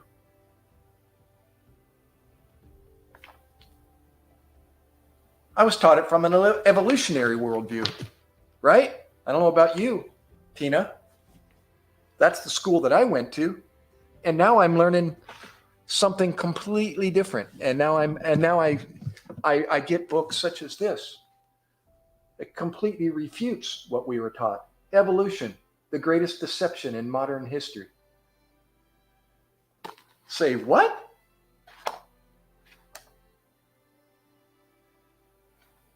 And I'm reading this going, oh my word. This makes so much more sense as to why I see the landscape I see today and the heavens that are above me. This makes so much more sense.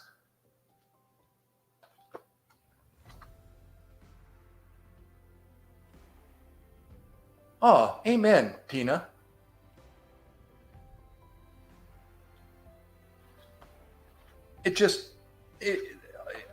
I'm flabbergasted as to why I didn't learn this. And you know what? This creation ministries that I'm pointing to the magazine I just showed you, this all came from CMI, Creation Ministries International. That organization has been producing this magazine since 1978, Tina. The first issue, this came out, first volume, first number, 1978. I was in 10th grade in high school. How come I'm just learning about this worldview 40 plus years after the fact? Actually, it was 17 years ago. So whatever that equates to, 23 years after the fact. 17 years ago. Well, it's been, 44 years since I graduated from high school. And I learned about this 17 years ago. So 44, that's 27 years. 27 years after the fact that I start learning creation from the world based on a creation worldview as opposed to an evolutionary worldview. And I was like, how dare them? Why? My teachers never taught me any different. They didn't mention any of this peer-reviewed scientific journals that were available out there in 1978. All of a sudden, my face looks a little bit darker. So anyways, yeah, if I could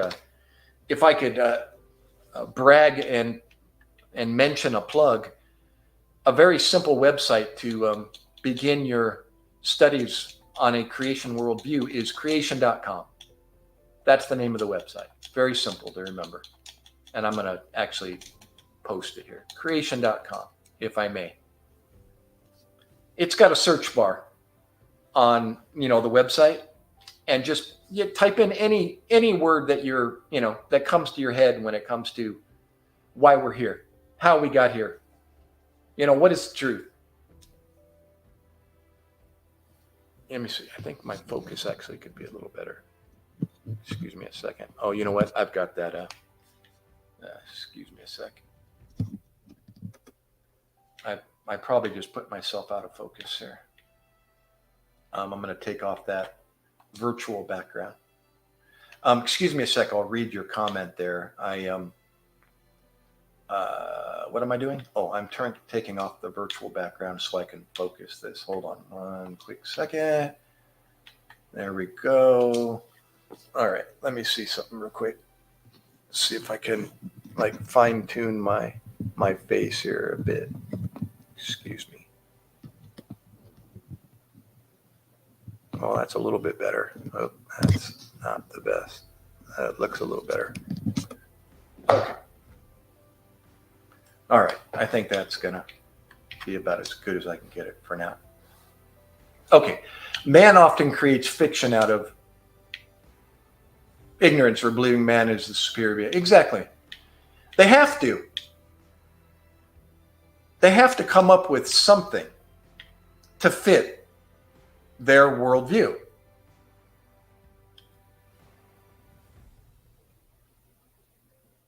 That's exactly what you said. It's exactly what people do. They do everything from create religions, beliefs as to how we got here, what makes the most sense,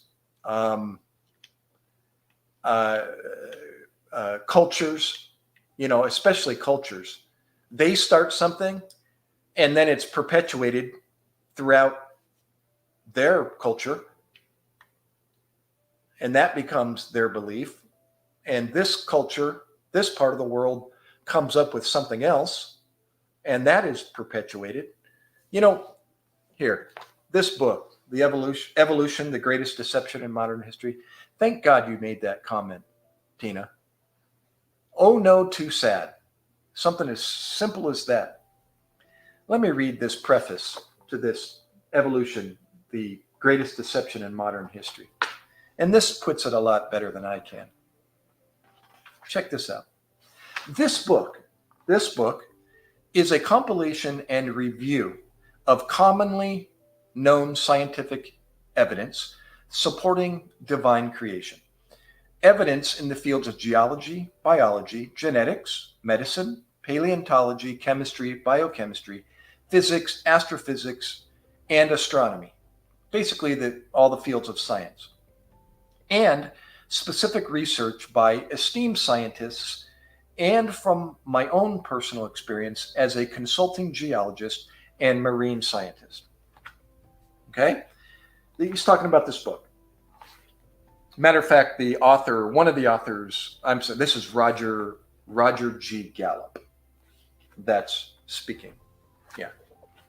PhD. I was compelled to write this book, having grown weary over the many years of continual evolutionary doctrine. Affectionate, welcome back. He says, I was compelled to write this book, having grown weary over the many years of continual evolutionary doctrine, promoted, quote, as truth, unquote. Promoted by public television, national networks, and other media, and taught in our public schools. Who's that sound like? What I was taught in public school. This is a comprehensive, well-illustrated book that I wanted to read in high school and college, but could never find. It was written for the high school and college student. It was written for parents and the general public and the professional scientist. Although the, quote, theory of evolution, unquote, is filled with many gaps and failures, the theory of evolution continues to be taught by teachers as, quote, proven fact, unquote. And then later in life, students perpetuate this doctrine without question as now teachers. Those students, they're now teachers, journalists, and parents. What many people today never hear is the fact that evolutionary theory is not based on known scientific laws or evidence, but rather based on false assumptions and poor science. Creation, as described in the book of Genesis, beginning in Genesis 1:1, in the beginning God created, is perfectly consistent with all known scientific laws and evidence. Perfectly. And the scientific evidence is overwhelming. Overwhelming. I challenge any skeptical person to give this book an impartial reading before dismissing the creationist point of view. Why, again, why, pray tell, would a worldview that is consistent with all known scientific laws and evidence, and the evidence is overwhelming, why wouldn't that be taught in public schools? Why? Why aren't my teachers teaching that? Why aren't the teachers today? I'm sorry. Why weren't my teachers teaching that? Why aren't the teachers today teaching that? It's because of what I just read and what he just said. It's perpetuated. The false assumptions and poor science is perpetuated. And then those students become teachers and scientists and media. I know. That's like conclusive.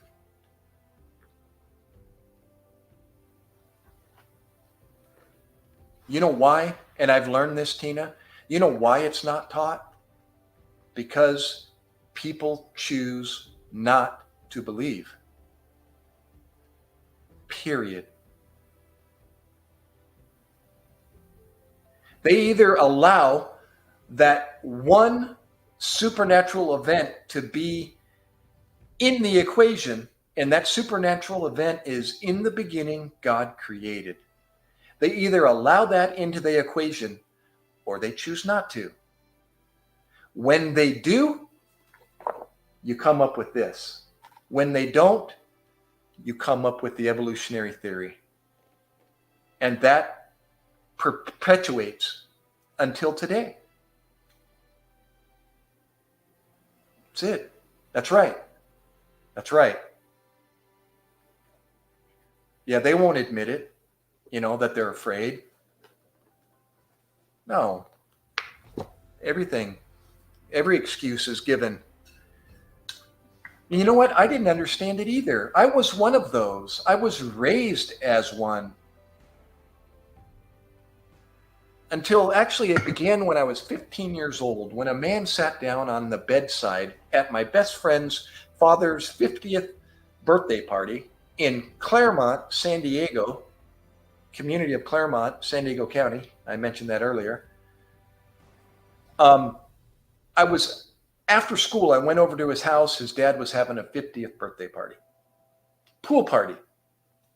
All his friends were gathered around inside the house and out at the pool side when I walked in the house.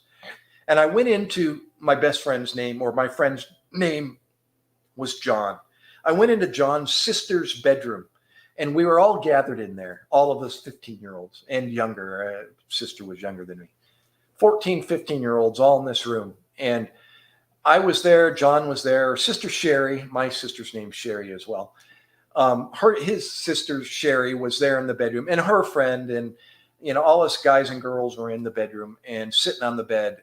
And I remember a man was walking down the hallway. I guess he was using the bathroom or something. And he came down the hallway, and John noticed him, my friend John, and he said, whatever his name was, Mr. So-and-so, share what you told us the other day at something. And I'm overhearing this going like, who's he talking to? And what's he want? What's he saying? And this man overheard John and stopped at the doorway, and he's like, I'm sorry, John. And he said it again. And this man came in the bedroom, and John was pointing at me like, share with Gary what you told us the other day. And I thought, what's he going to do?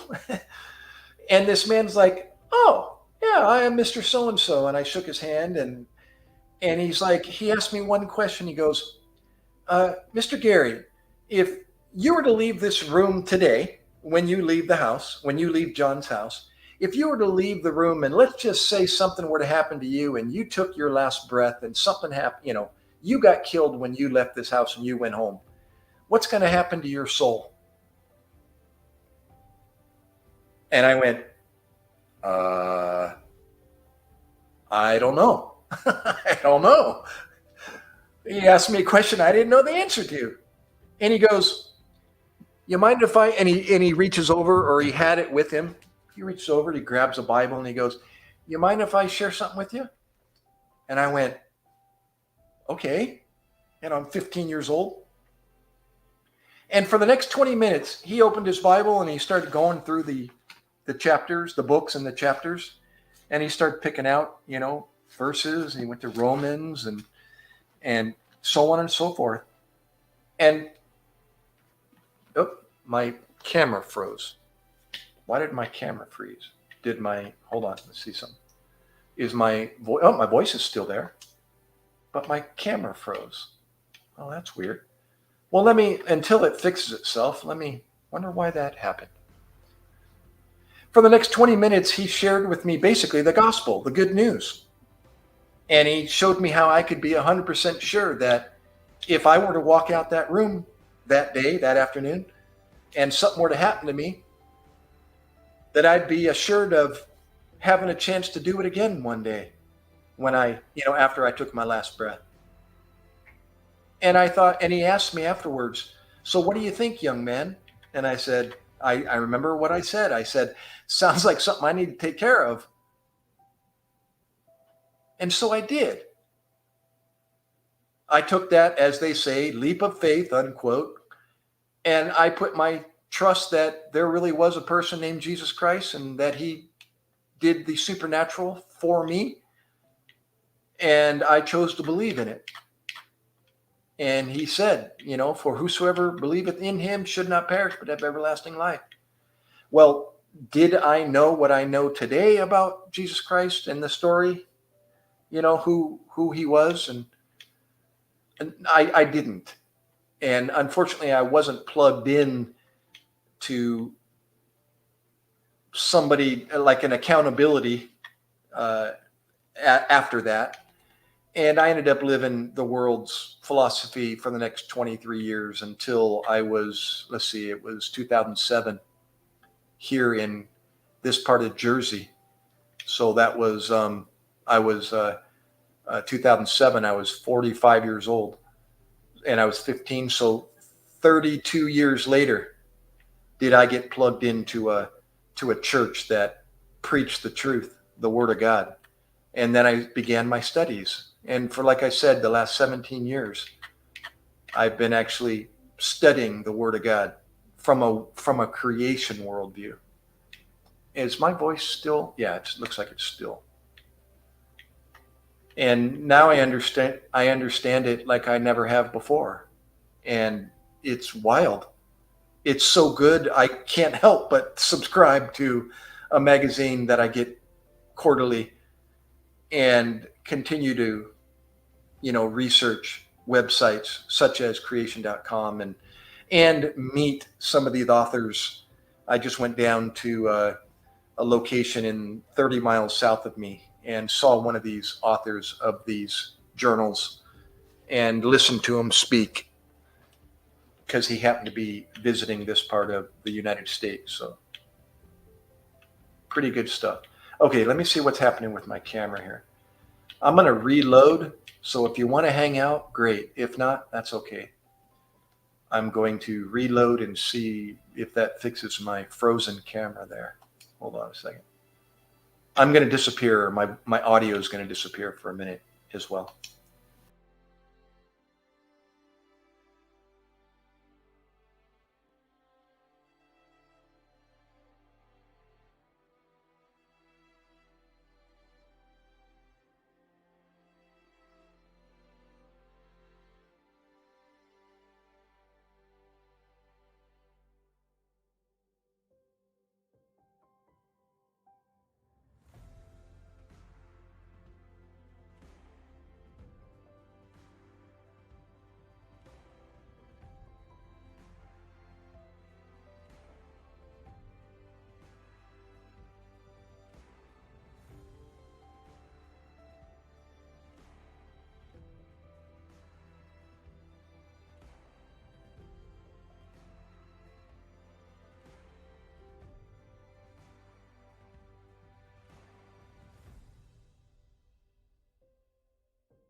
MOJ, there you are.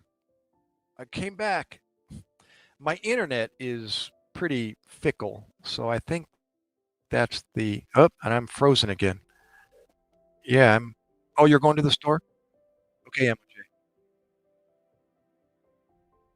Hurry back.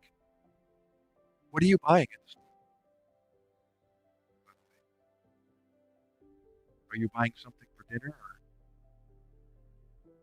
make sure I have audio. Test, test, test, test, test. Yes, I got audio. Well, thank you, MOJ.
Bye, Tina.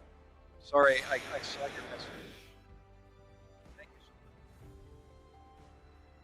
Yeah, don't forget to thumbs up and subscribe if you haven't. Thanks for being a great person. Thank you.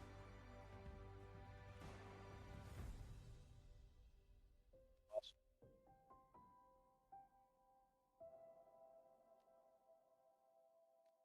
Test, test, test, test. I got a mic. Okay. Good to go. Good to go. MOJ, what are you buying at the store?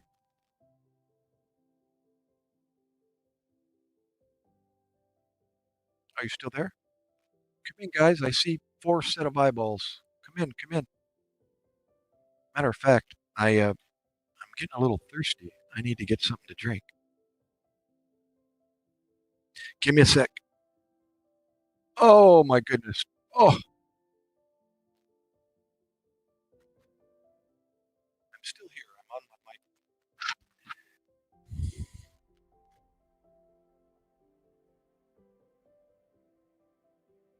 And my monitor is the television.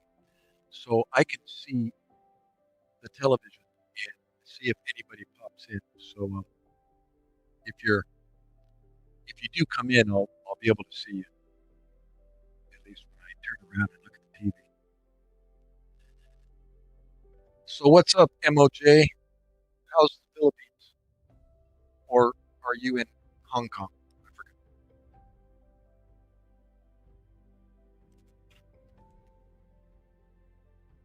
What can I munch on here? What would be a good snack? Something good for me. Any celery sticks? I think I ate them.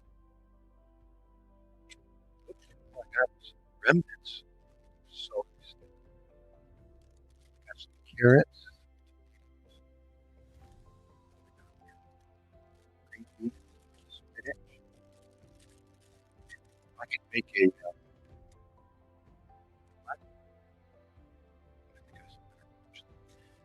I could do that. Why don't I make a protein shake? It'll be kind of loud. It's one orange, a whole orange, a half a banana, a cup of spinach, and a scoop of protein powder, vanilla, and a quarter cup of water. And then you can put ice. It's supposed to be a frozen banana, but we don't have frozen. So you just put ice to make it like a smoothie. And it is very nice. So that is that has become a snack of choice when I have the contents. And I happen to have one orange left. And I got plenty of that food. I got this, this,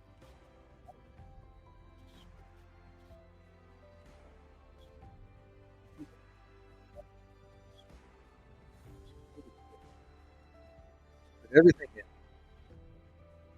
Hopefully, the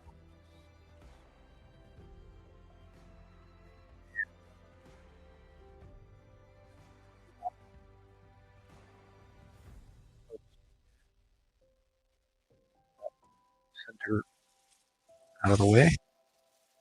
And then, yeah, put the whole orange. Oh, I'm making a mess of this controller. The whole orange in the blender. Uh-oh. Oh, I can hear the music still. Yeah, if the music disappears in my ears, I know I got disconnected somehow.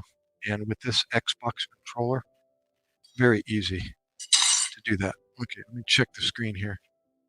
Tina, Kuya, Joey, what's up? I just saw you. I am here, by the way. I'm over making a protein shake here. Um, do I still have audio, Joey? Yeah, I think I do. Audio, audio. Test, test. Yeah, I got audio. All right, good to go. A whole orange, half a banana. I got a banana left. So use that.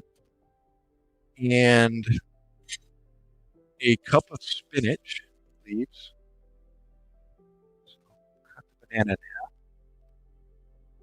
and plop that in. And then a cup of protein powder and a little dash of water, just a quarter cup of water. then some ice, and it makes a beautiful green spinach protein banana orange. Which you really can't taste it. It turns it green. Uh, Let me see. Good Joey went on 6.4 miles. And how are you doing? I hope you've done that before or lately. 6.4 sounds pretty hefty. Uh, I actually have been doing a 2 mile loop there and back with about a 25-pound pack on my back to try to get me back into um, shape and other steps towards that the last 3 months. And I've actually dropped nearly 15 pounds from 180 down to 160. I'm actually at 167, 68, trying to get down to 65. That last couple pounds has kind of been not happening, but I'm not that worried about it. But meanwhile, yeah, I've been finally doing what I always know, get myself back in shape. I just hadn't done it for the last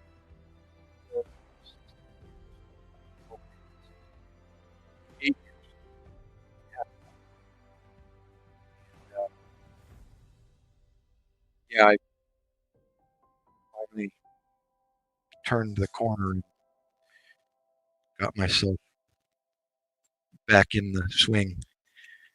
And I'm actually able to do pull-ups again without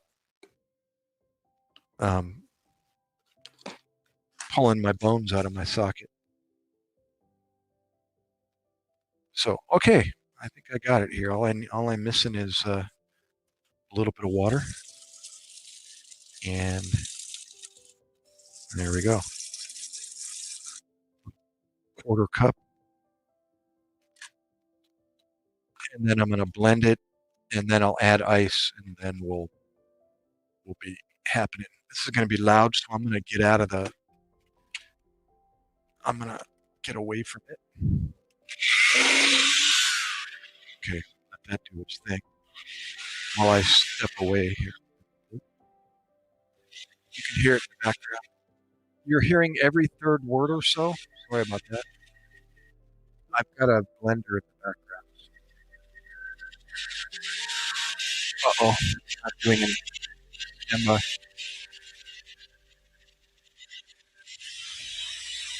Hold on. That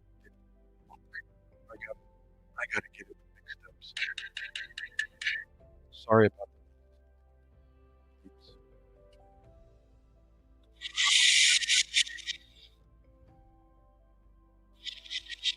Okay, that's the second time I had to. Okay, in the army, I was trucking about 20 miles every week with a 65-pound pack. In 10 years since my feet hit the trail. Oh, well, that's good. Yeah, no, that's pretty hefty. Unless you did a little bit. But yeah, 6 miles. But you live. One way to find out the hard way.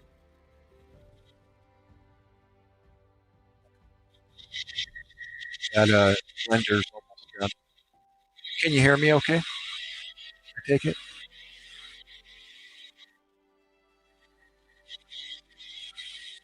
Oh, and I'm sorry, uh, oh gosh, 4.5 miles. Well, I hope, well, you'll learn as you probably learn what a better time would be to do that, either early in the morning or in the evening till sundown. You could do it next time, and it may be a little bit cooler part of the afternoon. especially this time of the year. I don't know how hot it's been getting there, but here, I, I actually went out to the lake yesterday in the evening, the last 4 hours of sunlight, which is normal for me. And it was actually quite nice. The nice breeze coming off the water, even though it was hot and humid, it was cooling down the sweat and just really made it bearable. And I was saying to myself, now this is the place.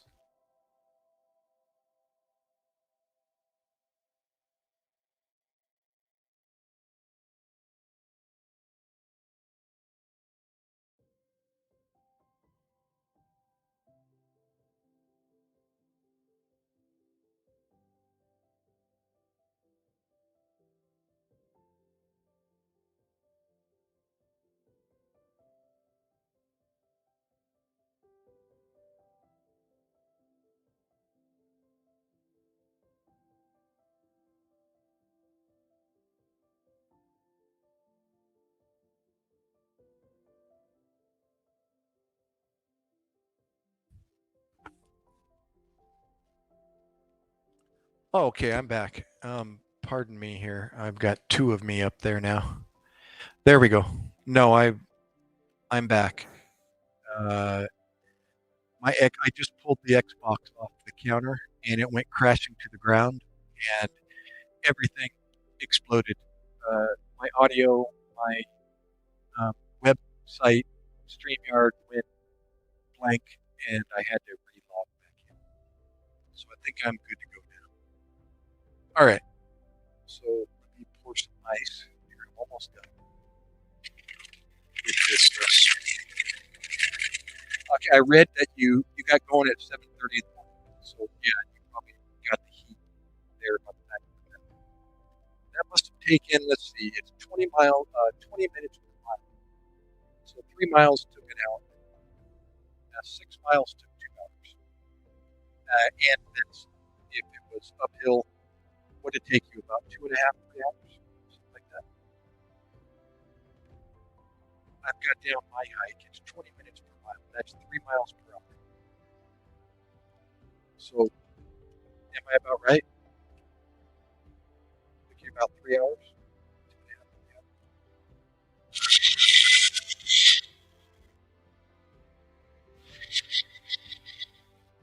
Can you understand me now? I don't know why it fades out like that. It shouldn't have any reception problem, unless the internet is really bad. Can you understand me now? Check, check, check. Let me change the communication part here. Let's see. Maybe if I go to headset microphone test. No, that didn't look like it's a whole lot better. Let me do the manual loudness here. It's a reception problem.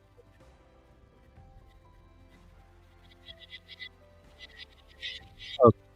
I think what I'm seeing back here is Xbox.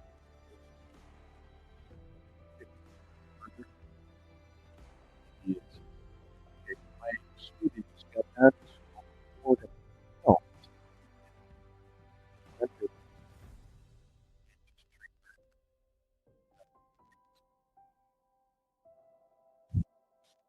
okay, bear with me here. Gonna take the top off and almost done. I could use some more ice, but you know what?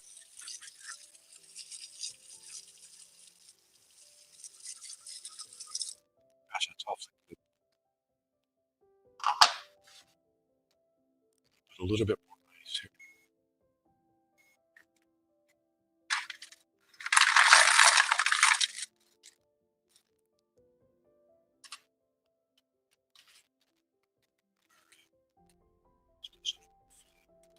Too bad. already is. Well, bear with me if I'm broken. Stepped away 15, 20 feet away from where I normally am.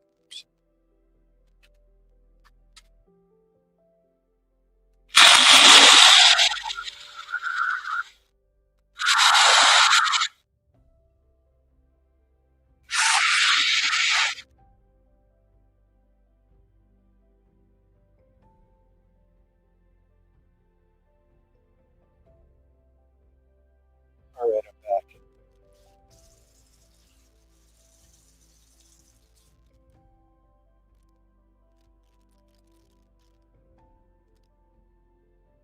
Much better. Tastes like a smoothie now. All right, now I'm back. Going to Gatlinburg next week. We'll be doing some hiking there. So we'll see if the muddy conditions going down. The dangerous part is slow this down.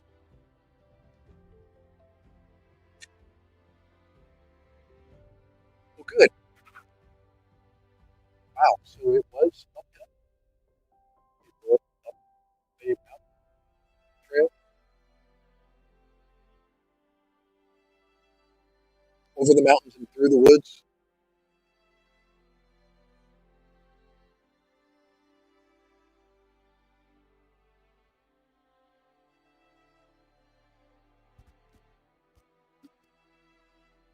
Can you hear me now?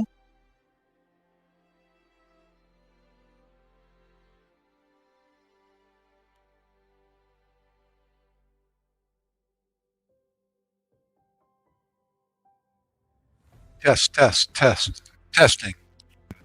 I got a microphone. You can hear. All right. See the giant spinach.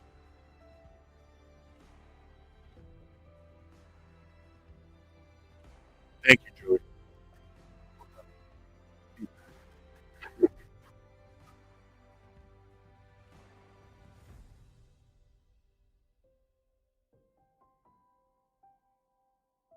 All right.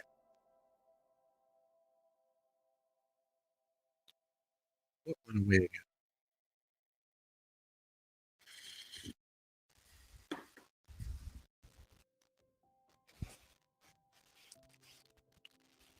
You say my microphone went away again?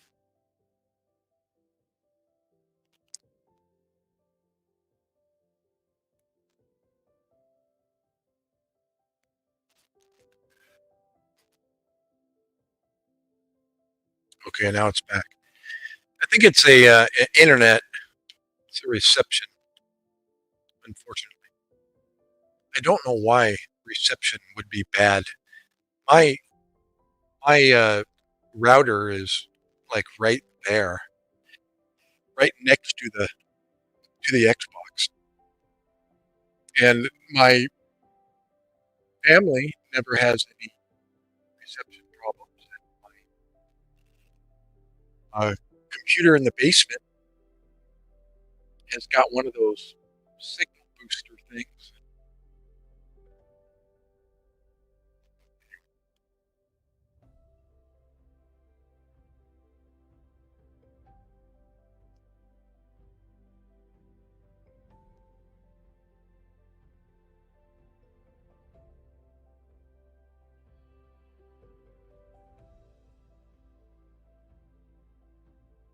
Do you know um, Kuya Joy?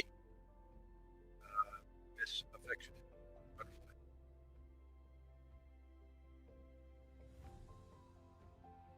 No, no, it's the battery's plugged in. Although I'm going to plug it in. I only unplugged it so I could go to the kitchen. But the controller is always plugged in, and I kind of go through this. I can see the internet signal, and it's not good. You know, it's only like 2 out of 4 or 1. out of 4, and I don't know why that is.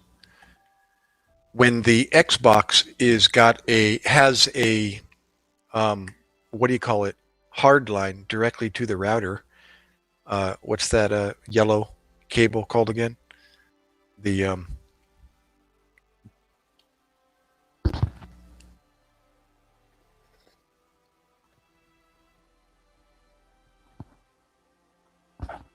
I've got it in my brain and it won't come out. That isn't what I was looking for. Um, Not the name Cat 5. Oh, is that the name of the? Oh no, I'm confused.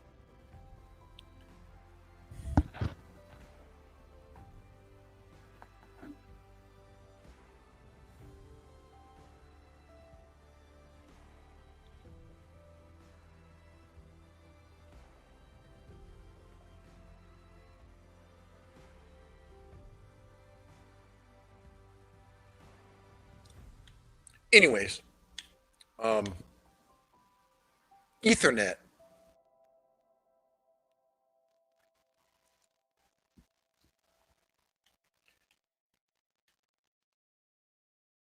No, it's connected to the TV with the HDMI cable and to the router with the Ethernet cable. Is that the landline cable, a Cat 5? Oh, it is. Okay. Well, you read my mind. Or you answered my question. Yes, the answer would be.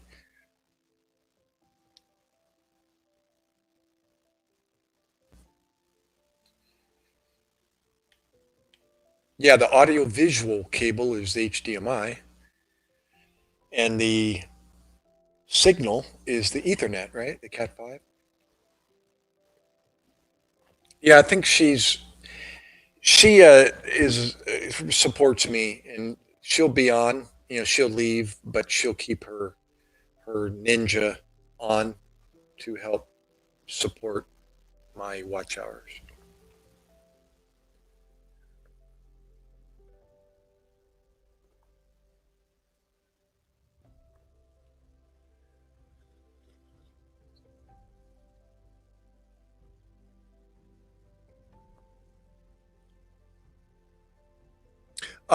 Just to let you know, Kuya Joey, um, affectionate is from uh, Negros, Oriental. She's from Dumaguete.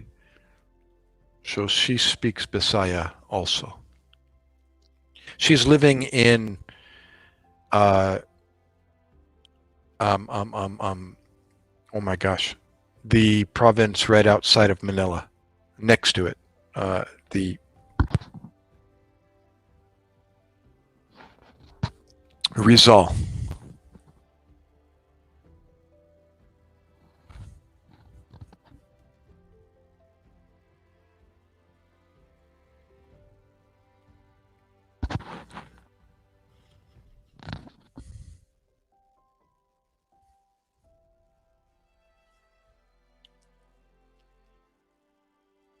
Or she's busy cooking or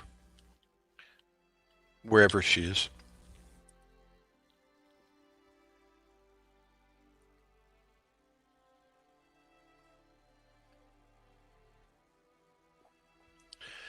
Well, cool. I um, I just told a couple of medical stories from my past, and I had a great turnout there at the beginning of all shapes and sizes. And then that kind of dwindled, and I had one lady down in Florida who was all ears and listened to my last medical story, Tina Jones. And then, yeah, there's another Filipina above you, MOJ USA. She went to the store. I'm assuming she'll be back. And now you.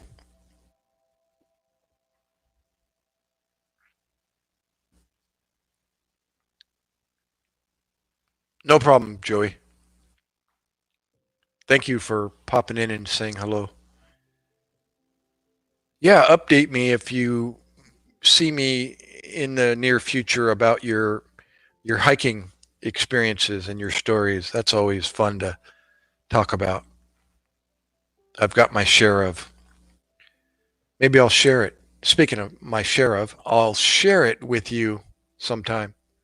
A memorable experience back when I was younger.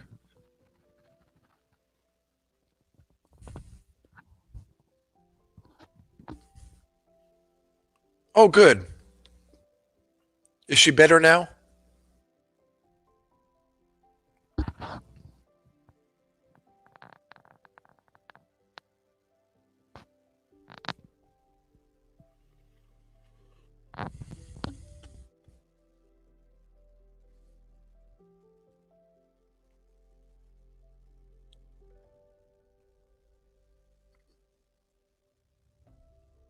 Oh, imagine that.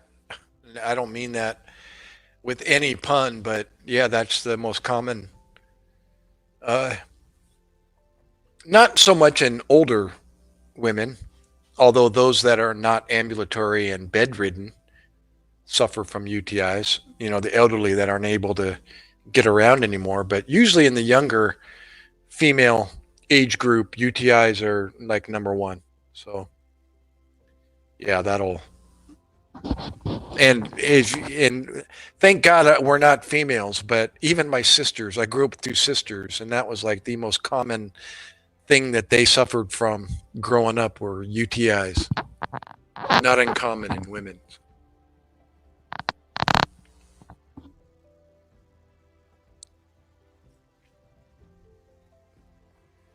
You know what I was told? Most common reason? You know, their urethras are a lot shorter than ours are. So there's a much shorter distance for bacteria to infect the bladder, where we've got, well, you fill in the blanks. Yep, good old antibiotics and lots of water. There, see, I told you I was right. She's either cooking or she's outside on the rooftop or she's watering her plants.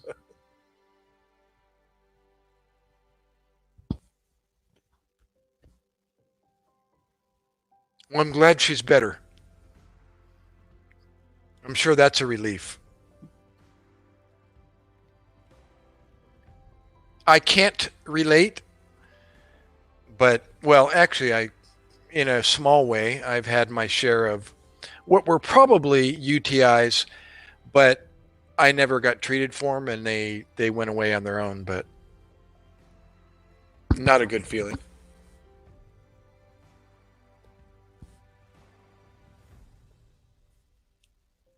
Oh, is it raining that bad, Joey?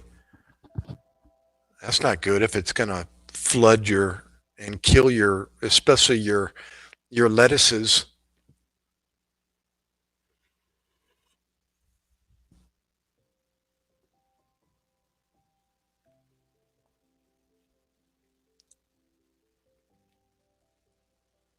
Oh my gosh. Yeah, that sucks.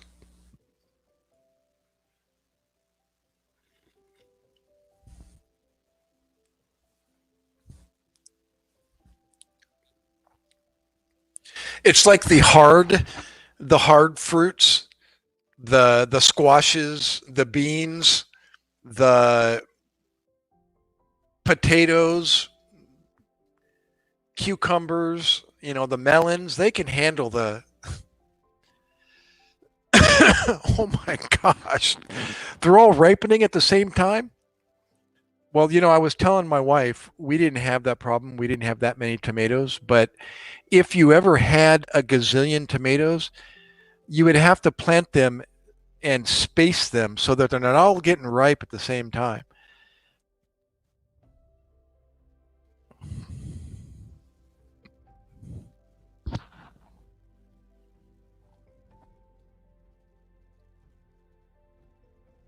Space them out about what, 3 weeks apart?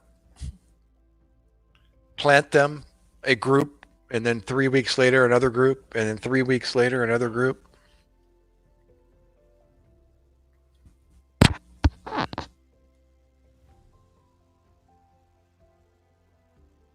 Maybe next time you can do that.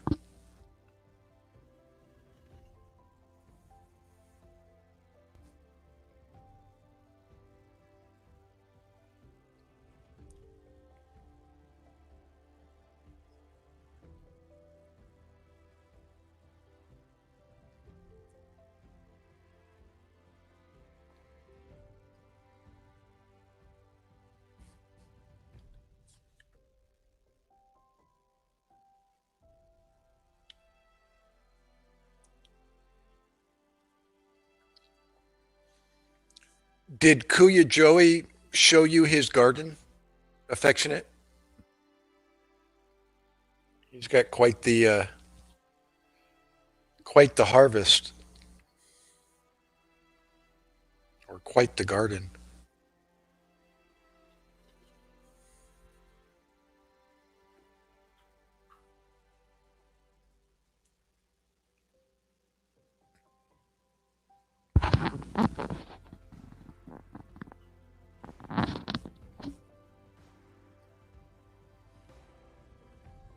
$200. Joey, are you going to sell, or are you going to, or are you just going to have to can the heck out of them?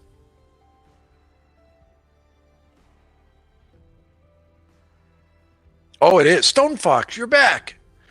It is. It was. That's the blender container, and instead of pouring it in a cup, portion by portion, I'm just drinking the whole thing. Almost done.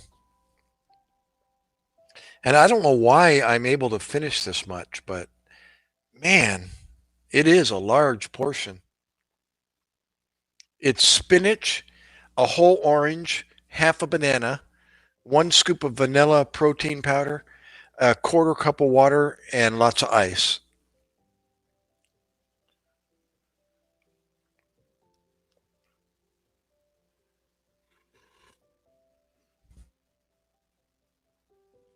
Good to go, Stone Fox. Hey, thanks for coming back. Sorry about the complications I had earlier. I was losing my audio, losing my video, lost the whole channel.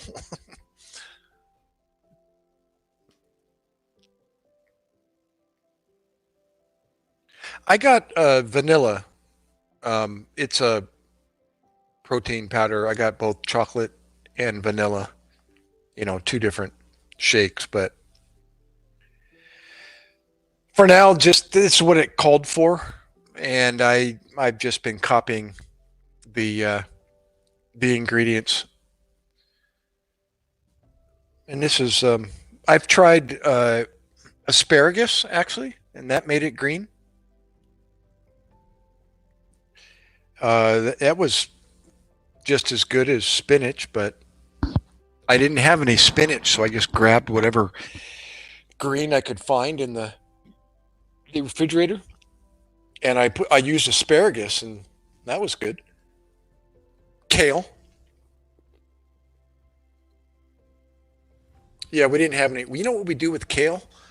We air fry it and salt it. My son actually came up with that one. That's a great snack.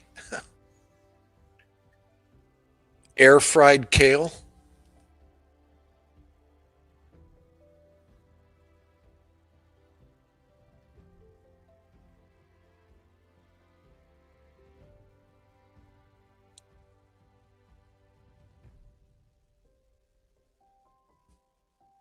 What do you got there, Joey? I can't click on it. Not on StreamYard. I could go to my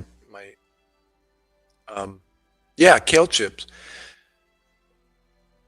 Oh, is that just your live that you did, Kuya Joy?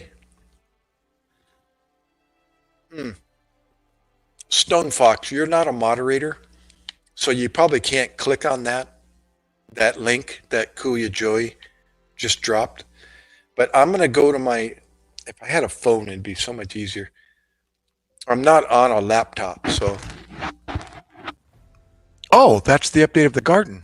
Oh, cool. Yeah, I don't know. Are you growing your YouTube channel, Stone Fox, by any chance?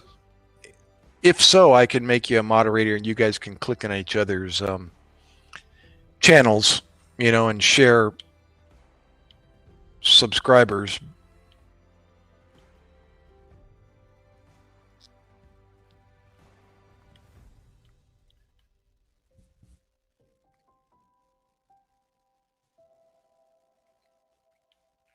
Um, Hold on a second.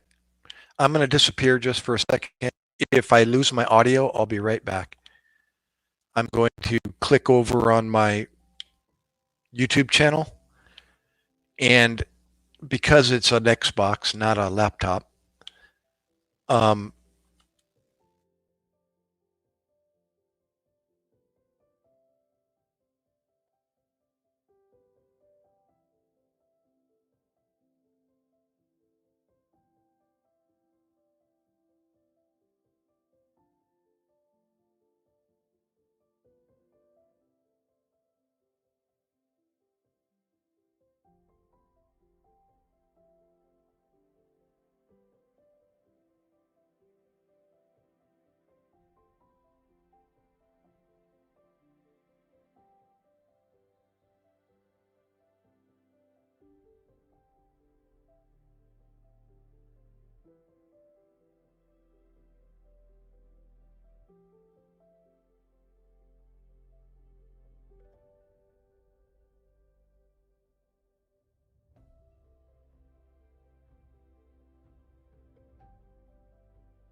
all right, guys, I'm back. I hope I got audio back here. Sorry about that. Yeah, you got a American Death Camp. What's your main account? Oh, that must be Stone Fox's main account. Oh, well, let me I'm sorry. I gave your other what we call the ninja account, I guess, your other Stone Fox Detroit account. Which one do you want? The Stone Fox or the American Death Camp?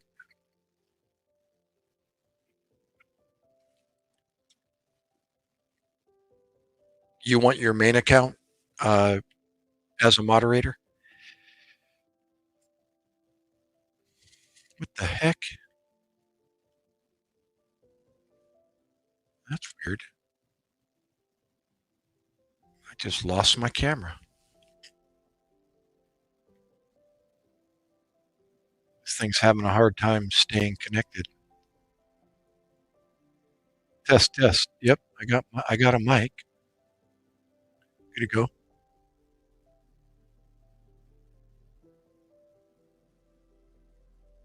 I'm here. I'm here. You want your American Death Camp as a moderator, or the other account, your Stone Fox?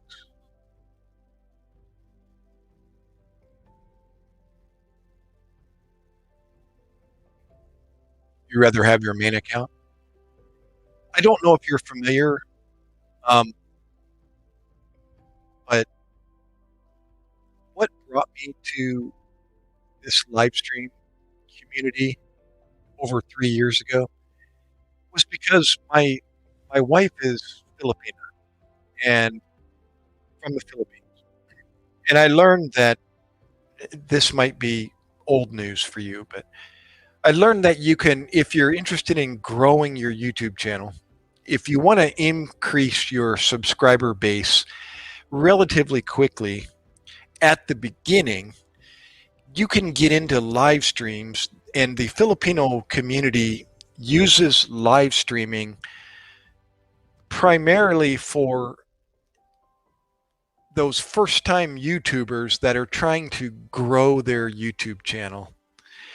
And their ultimate goal is to get monetized so they can start not only making money on ads, on commercials, but you can also, when you become monetized, start accepting um, donations via super chats and so on.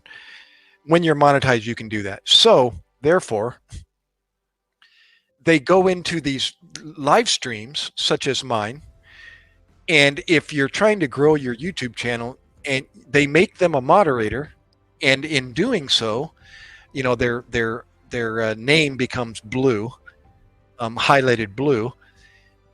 You can submit your YouTube URL, copy and paste your YouTube URL, and everybody in the chat room can click on your channel, your link, and they'll go to your channel, hit subscribe, hit the bell icon, give you a thumbs up, and leave a comment, and then jump back into the live stream and choose somebody else and do it to them. And everybody's doing that.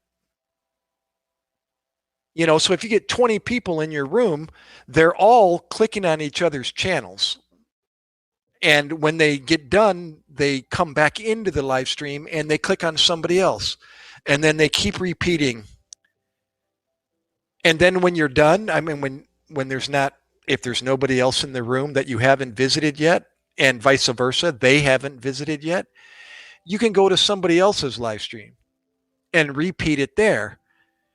And over a relatively, you get 20 subscribers on that channel, and then you go to another live stream and you get, so many more there. And I, for instance, I'm at 2,100 and some odd subscribers. I did that like in 4 months.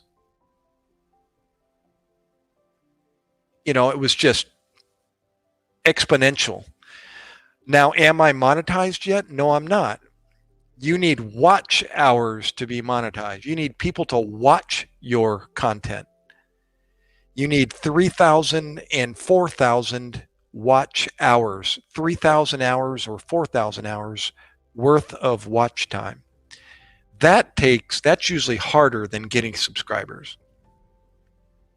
So, but the goal, if you're serious about your YouTube channel, is you find content that is interesting, and then you end up getting regular subscribers that watch your material, your content. Oh well, you are monetized with only 1,000. You need 1,000 subscribers in order to be monetized. So if you're already monetized, then you must have a lot of watch hours for those, or a lot of followers, that are watching your content. Yeah, you need 1,000 subscribers, and then you need watch hours. So, anyways, again, you may have already known that, but um, that was why I ended up doing this initially. And now I have a great idea, and I think if I oh well, there you go. Yeah, prank calls were and still are a big um, fad right now, and people, even I love watching those that are pranking each other.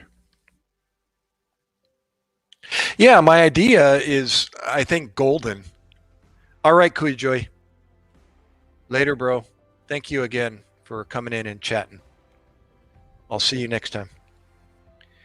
Yeah, my content that I want to run with, and I don't see why it wouldn't become, I mean, people wouldn't love it because of the past, is I want to do a interview talk show where I, as a prior paramedic and Navy corpsman, in the emergency medical field, I have, I've got an encyclopedia of past calls in my head that, just based on TV programs in the past, even back in the 70s when I was growing up, emergency, the show Emergency, it was like the first show based on reality, uh, was a hit back then. And it is to this day. And I'd like to interview those that have been in the business or who are currently in the business, just share their stories. And I can edit it, and I can, and do the magic of editing and insert, still pictures, videos, etc., and make and produce a talk show that, I mean, even today, as you know, um, it is popular content today. They got prior military talk shows that are going on, prior Navy SEALs and military members, doing these live broadcasts, whether it's around the campfire type broadcast live and or interviews.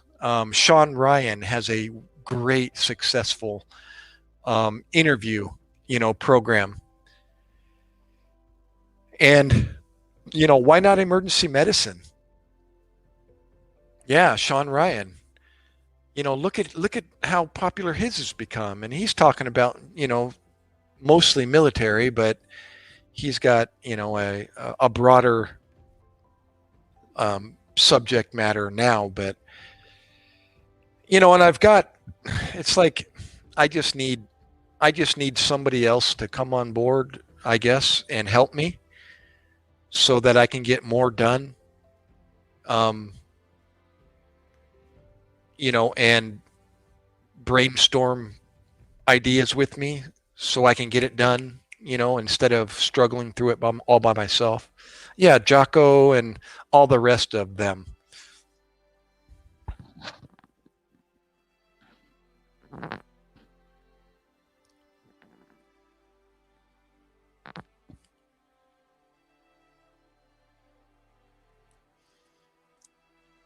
Josh, speaking of the military death camp, Joshua Eisen that just came in, he's Special Forces, Army. Every time he comes in, we end up sharing. I don't hold claim to anything. I was just a corpsman, with the Marine Corps on with during one tour in Iraq back in 2004, 2005. But that alone, I can share similar, exchange similar stories with somebody that's been there and done that.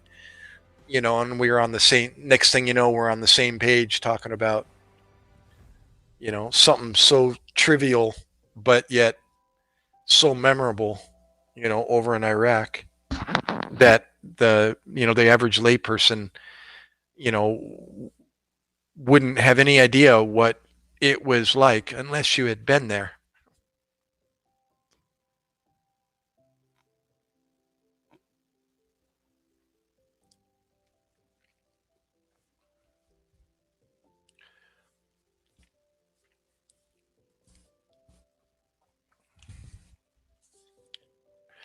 Yeah, praise God for the military death camp. You know, it's necessary and it's never going to go away. So I was saying, I've said in the past, you know, unfortunately, media, you know, spoils it um, for the rest, for most of us. But those that know, you know, realize that the military spoils it for the rest of them. I'm sorry, the media spoils it for the rest of them.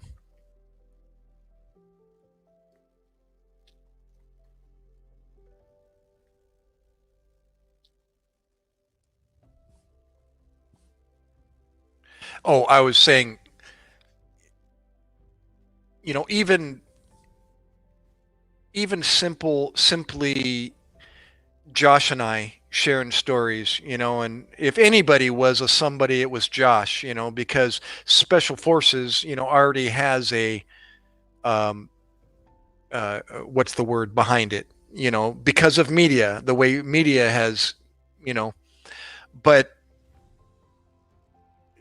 you know, we were just military members, you know, and even our stories, I find when people are here in chat listening, you know, they're just full of questions, you know, and they want to know. They're interested. They'll sit and listen to Josh and I, you know, two nobodies in the military, just as well as they would listen to Jocko or Sean Ryan or what's his name, Camp or something seven, the tall thin guy from Alabama with the long hair. He's an ultra distance runner.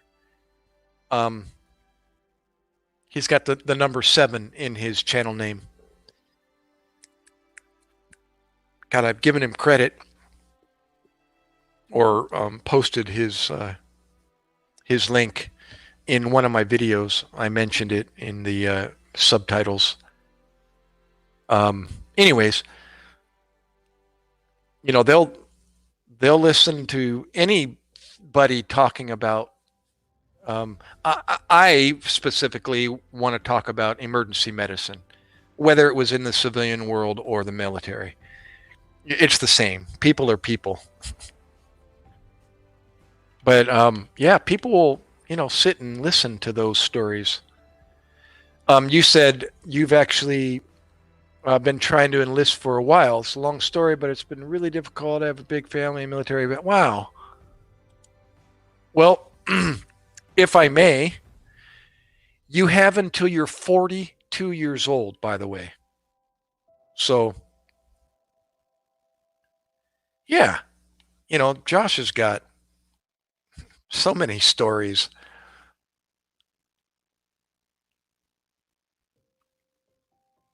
Well, see, I'm already, you know, anticipating that if I started something like a medical, you know, podcast, you know, where I'm on stage and somebody else is on stage, and we're, you know, and I've produced a an episode. I could see me branching off into the military already and talking about, you know, and getting military guests up on board because just that they're two subjects that people are so intrigued about.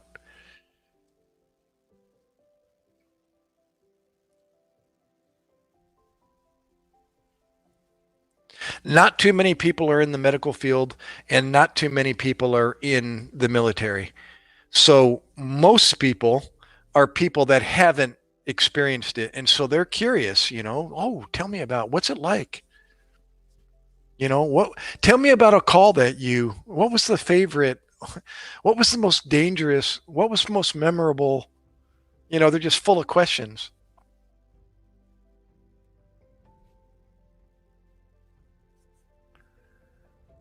Well, there you go. I just to let you know, Death Camp, I joined the military at 37 years old. 37, 6 years older than you are. I was 2 months from my 37th birthday, June of my 36th year, and my birthday's in August. And I joined the Navy Reserves at 37 years old. I signed an 8-year contract. My contract ended when I was 45 years old. I could have extended and did 20 years and got a retirement, but I told Josh before that Iraq Iraq pretty much put an end to my military career. You know, it's a dangerous place, and I became a new daddy, and I was a new husband relatively when I got deployed, and it's a young man's game. It's a young single man's game being over in being deployed. You know, you don't have the commitments, you know, when you're younger normally. And you know, I was a daddy of two and gonna be a daddy of three when I was deployed. My wife was pregnant when I was in Iraq, and I became a daddy when I got home at 45 years old. So yeah, you can join all the way. The cutoff age now is 42 years old. They extended it 5 more years since I joined. So 42 plus 20 years is 62. That just happens to be the age I'm going to be next month. And I'm going to start collecting Social Security next month. I've chosen to do that. And that I'm assuming is probably why the military made it 42, because that'll put him at 62 at retirement. And that's when Social Security, you can officially start collecting Social Security. So I could have done 20 years as a reservist and still got a 20-year retirement, but Iraq ended it for me. I decided, you know what, I can't. The rumor was I was going to Afghanistan next. It doesn't matter how old I am. I was only a second class, you know, E5 equivalent, you know, in the Army, and a sergeant basically. And my next stop was Afghanistan. And who was I going to be deployed with? The Marines on the ground, you know, doing deployments over in Afghanistan. And, you know, Josh can fill in the blanks for me, you know, as far as what gig I would have been signed up for. I don't, yeah, I don't have a choice. You don't have a choice in the military. You go where they tell you to go, and the rest is history.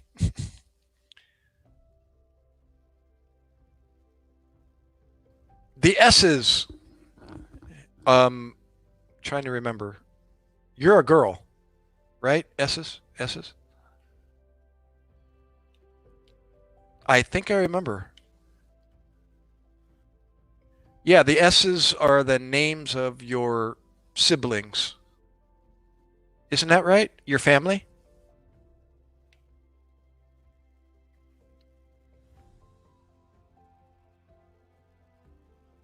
Were you a Marine, Josh? Oh, your friend.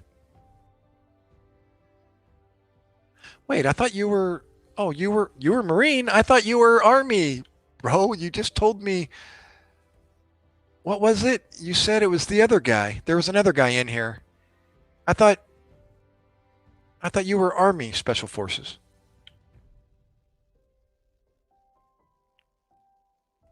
Say, when you say aircraft carrier, unless they do joint operations out of an aircraft carrier, I was like, you're either Navy or you're a Marine. Awesome.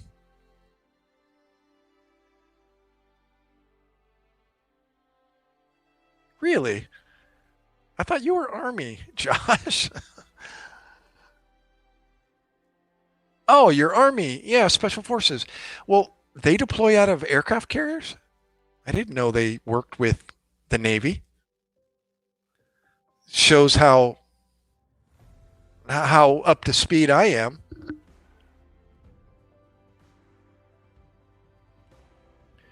All right, S's. Thank you. And you're going to go see more fireworks on July 6th?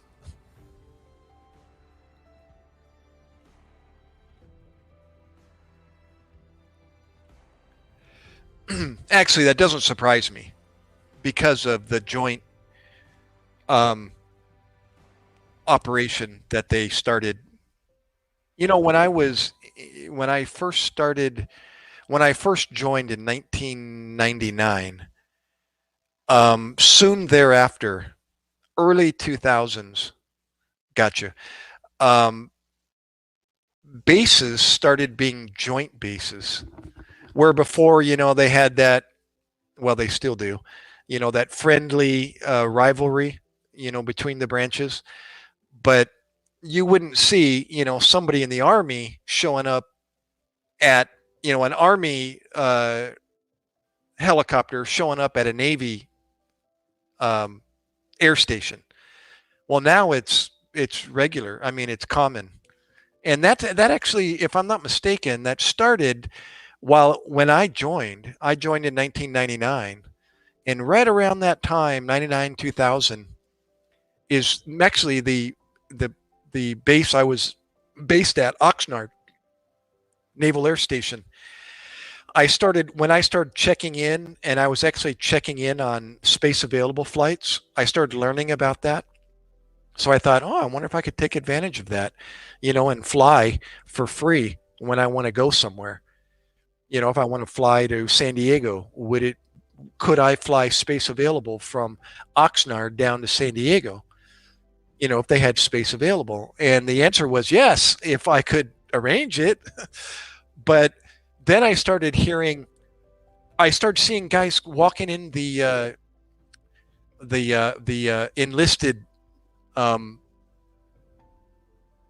quarters. What do they call again? The BEQ. And they had the the officers' quarters, the BOC.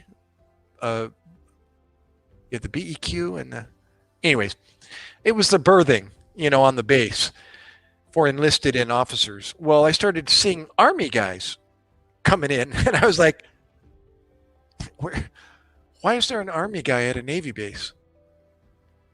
And then I learned, oh yeah, they're combining. Oh, my battery just died. Bear with me. I'm going to change my battery. Maybe you encountered this before, but I'm going to switch out batteries. I don't lose my audio, so I can talk to you. I just got to switch out the battery real quick.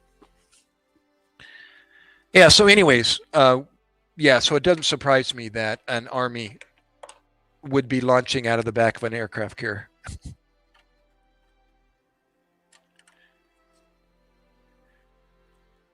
Oh, well, this is more specific. I don't know if you can share this or not, but what did you guys deploy out of? I mean, what craft did you use when you left an aircraft carrier? That's interesting. Okay, got my battery back.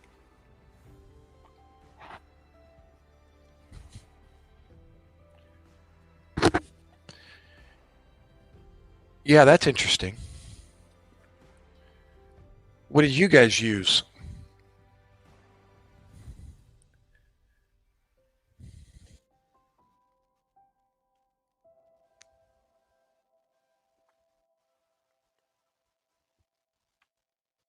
Do I still have audio? I take it I should be good to go. Let me check here. Test, test, test. Yeah, I'm good. Okay.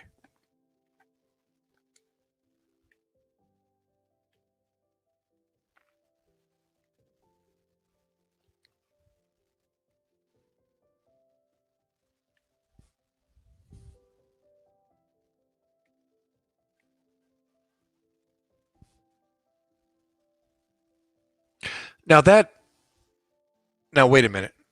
How could you deploy from a Globemaster out of the back of a aircraft carrier? I'm confused.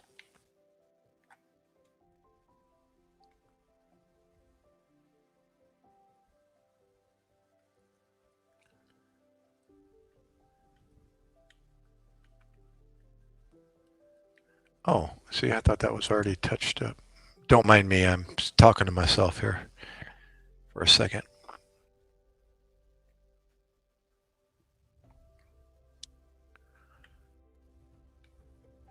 Okay.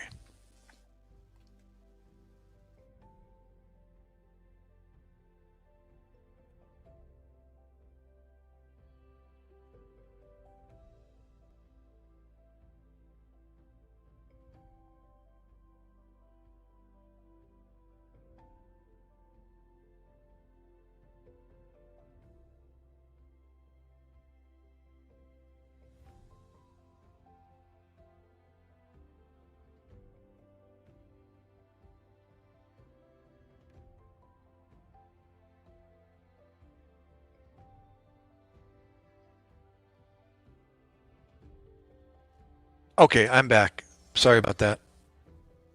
Um, Let me make sure I have audio here before. Test, test, test. Yeah, I got audio. Good to go. I was referring to, you were saying you deployed, I mean, uh, you said in my case, it was that of the back of an aircraft carrier. And so I was asking about what vehicle did you deploy out of the back of an aircraft carrier? And the next thing you said was a C-17 Globemaster. And I went, out of the back of a aircraft carrier? Sorry.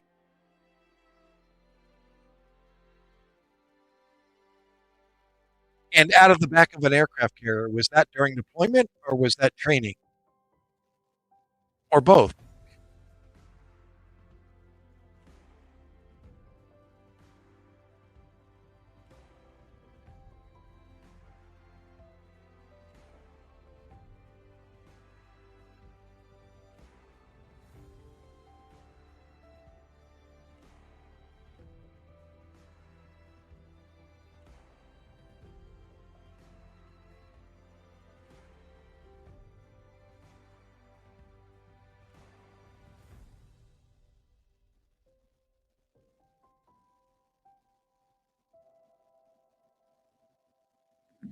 And the other question is, did you deploy out of the back of an aircraft carrier or off the back of an aircraft carrier? You meaning on an aircraft?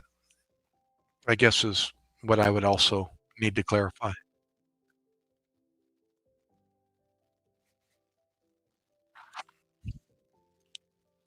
Well, I've got both video and audio.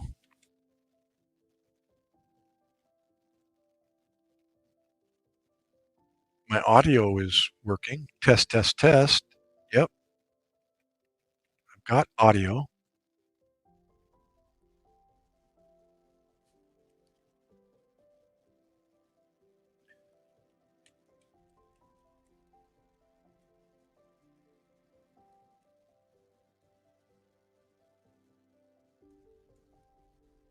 I'm here, both video and audio.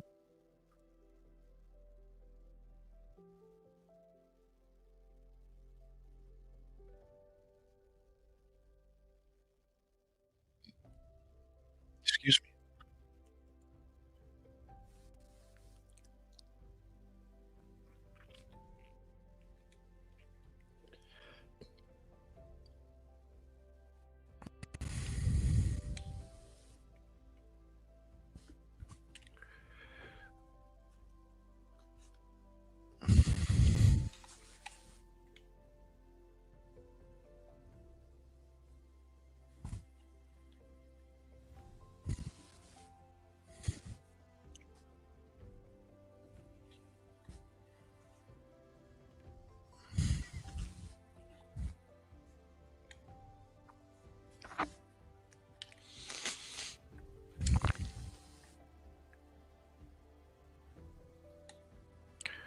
Can you see me? Can you hear me?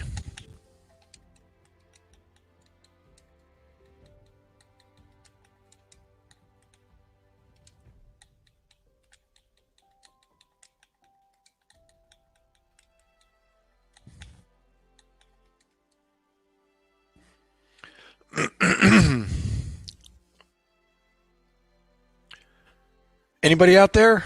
I see three sets of eyeballs. Are you there? Here, you know what? I need to turn the air conditioner uh, on a bit.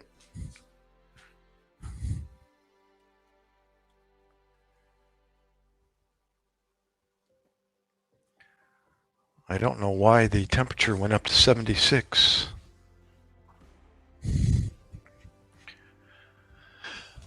But I can feel the heat. Check, check, check. Test, test. Can you guys see me? Hear me? Somebody respond? Anybody?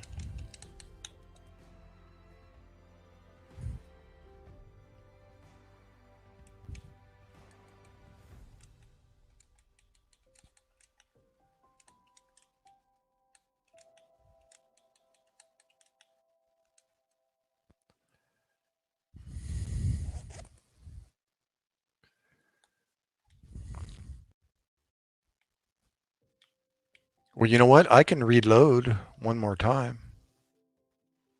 I'm still live. It says I'm 3 hours, 31 minutes. I'm going to reload again. I'll be right back.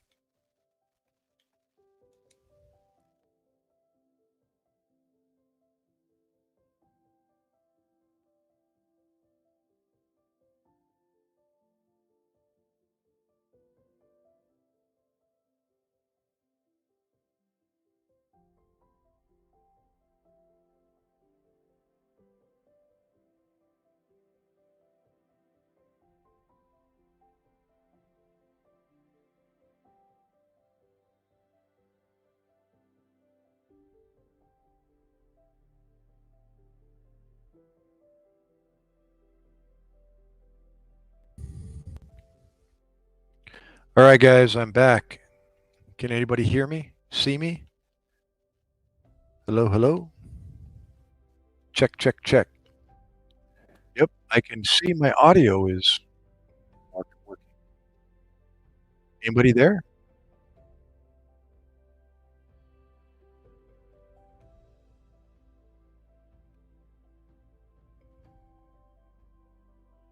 Hello, hello out there. Come one, come all. Come see Jojo, the dog-faced boy. He neither eats nor sleeps, nor crawls nor creeps. He's 15 inches across the eyes and smells like a wolf. He's Jojo, the dog-faced boy.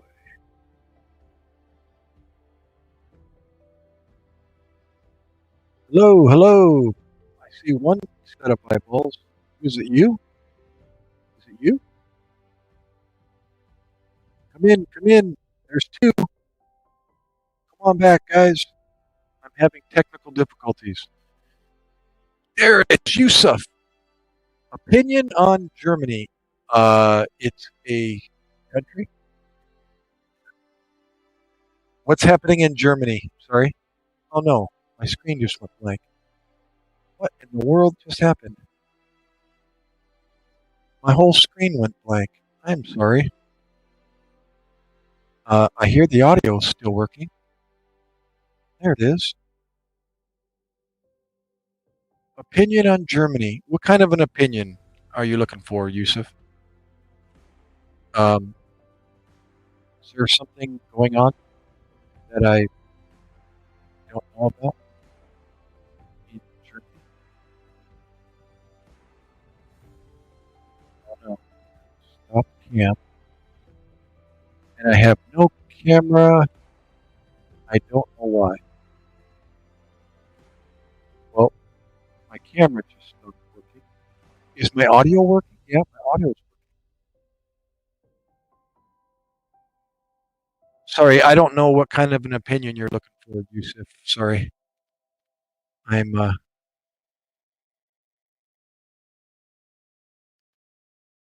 I'm lost.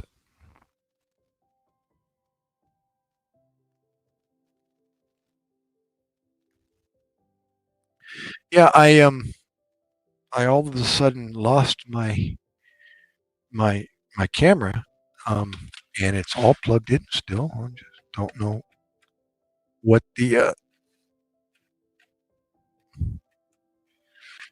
or why. Why would I lose my camera? Not sure. Let's try again here.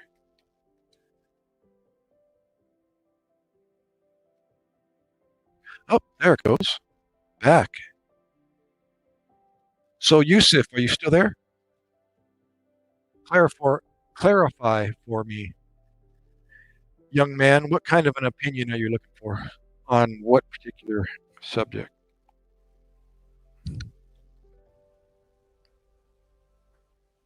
Girl, you're all over the place. Good morning, by the way. Magandang umaga. Maayong buntag. Diha guapa.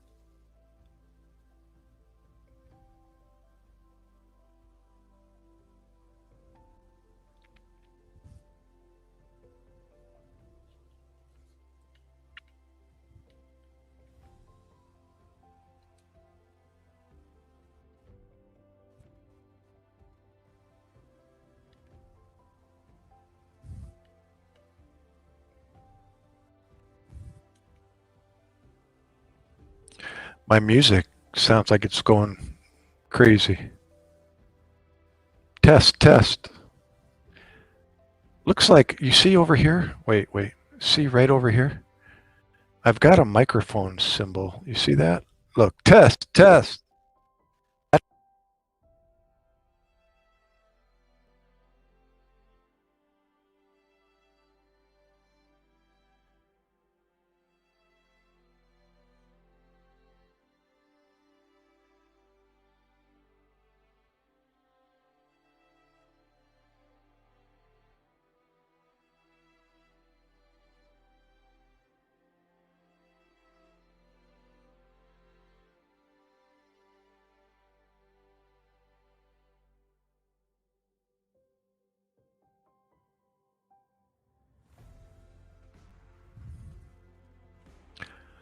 Salamat, girl.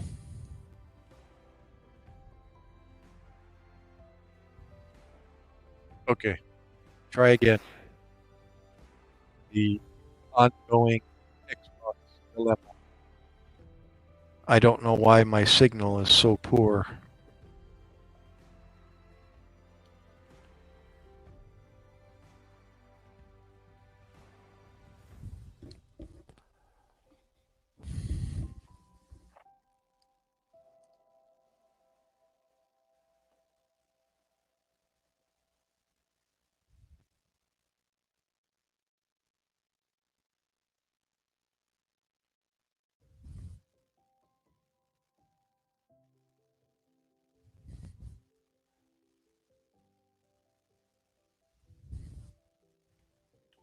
Are you still there, girl?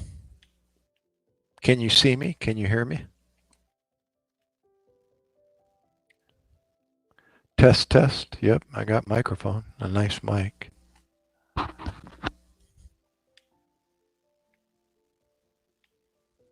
Yep. Good, good, good. You hear me? Can you see me?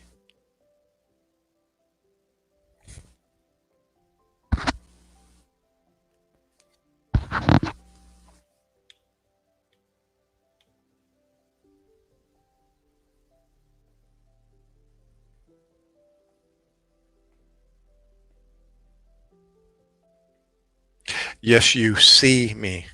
Yes, I see you.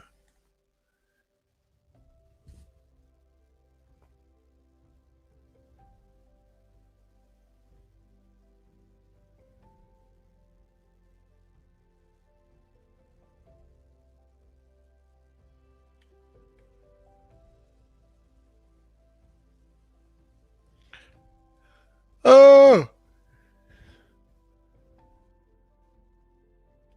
Well, you know what? It's been 3 hours, 40 minutes. 3 hours, 40 minutes right now.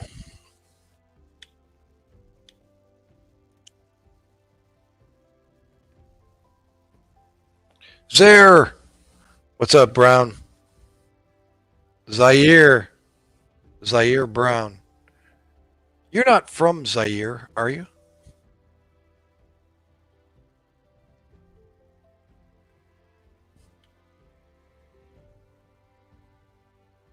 I probably asked you that before, but I forgot. So,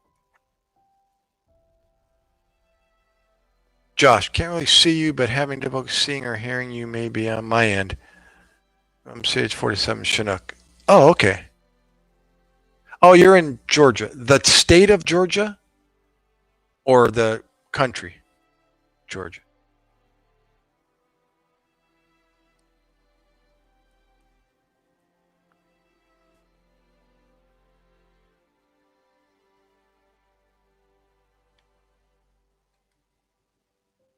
Ah, state of Georgia. Gotcha, gotcha.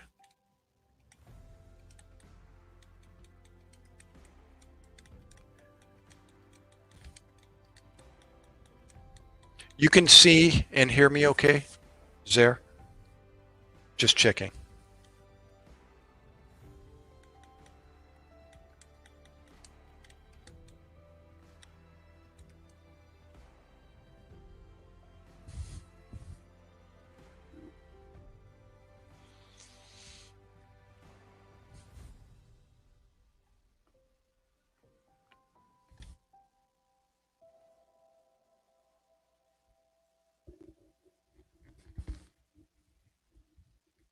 What's news there? ZB. How's the heat crisis there in Georgia?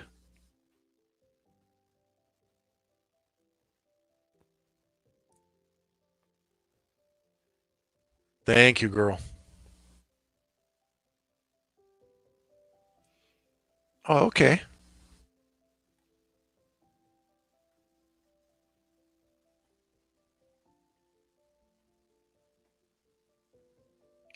I take it the MC probably is the medical version of the 130 set up for medical evacuation.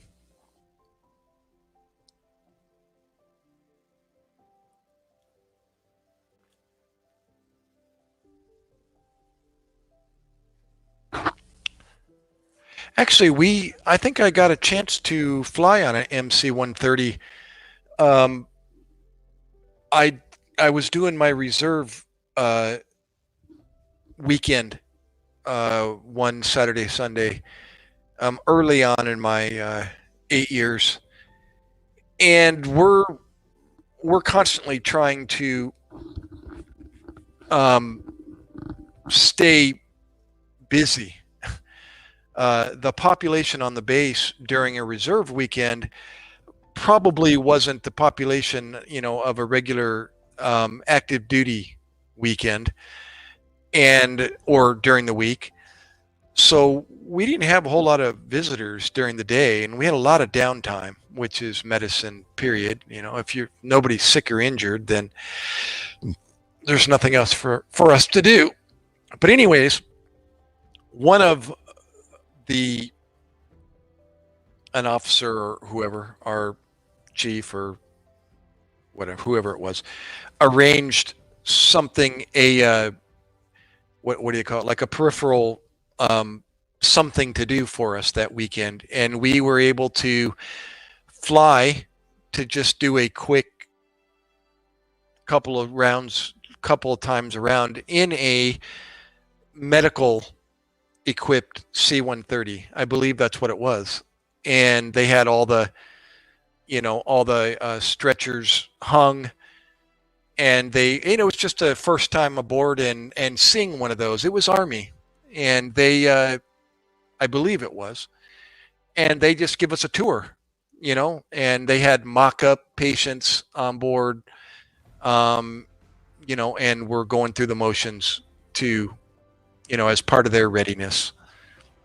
So it was a nice intro. I believe it was Army. Maybe it was Navy. I'm not sure what Navy used in flight like that. But anyways, I believe it was a C-130 um, equipped with the attachments for the stretchers, and yeah, it was pretty cool. It was just like a hospital in the air, or an ICU or a medical unit up in the air. Yeah, it's pretty cool.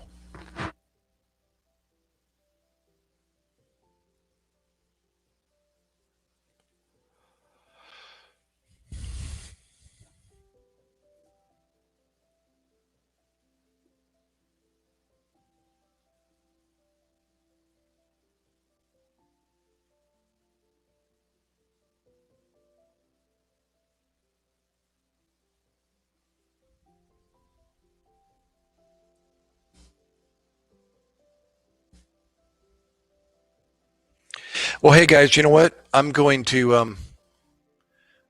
end it here. Call it quits.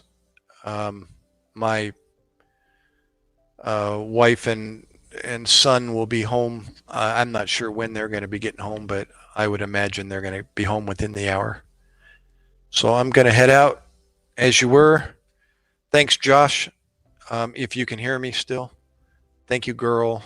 Thank you, Zaire, etc., etc. All the rest, Yusuf, and the S's, American Night Death Camp, and his ninja, um,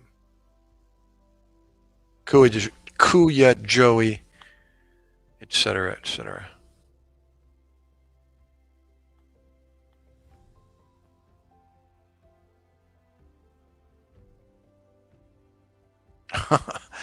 I was reading your comment there, Josh.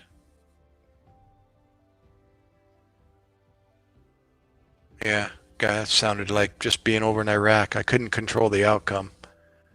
Pretty nerve wracking, but even you know what, bungee jumping. I went with my first son, my eldest son, and he ended up taking the dive. It was only like a 75-foot tower, but I couldn't step off. I had to step off and apologize and said, "Can't do it." I had my harness on, the whole 9 yards, the chest harness. I was ready to take the next. I was the next in line, and I ended up having to excuse myself and walk away. God, I couldn't do it.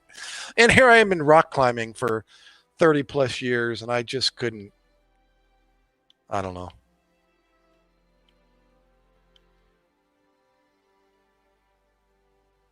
All right, Josh. Thank you again. Yeah, we'll do it again.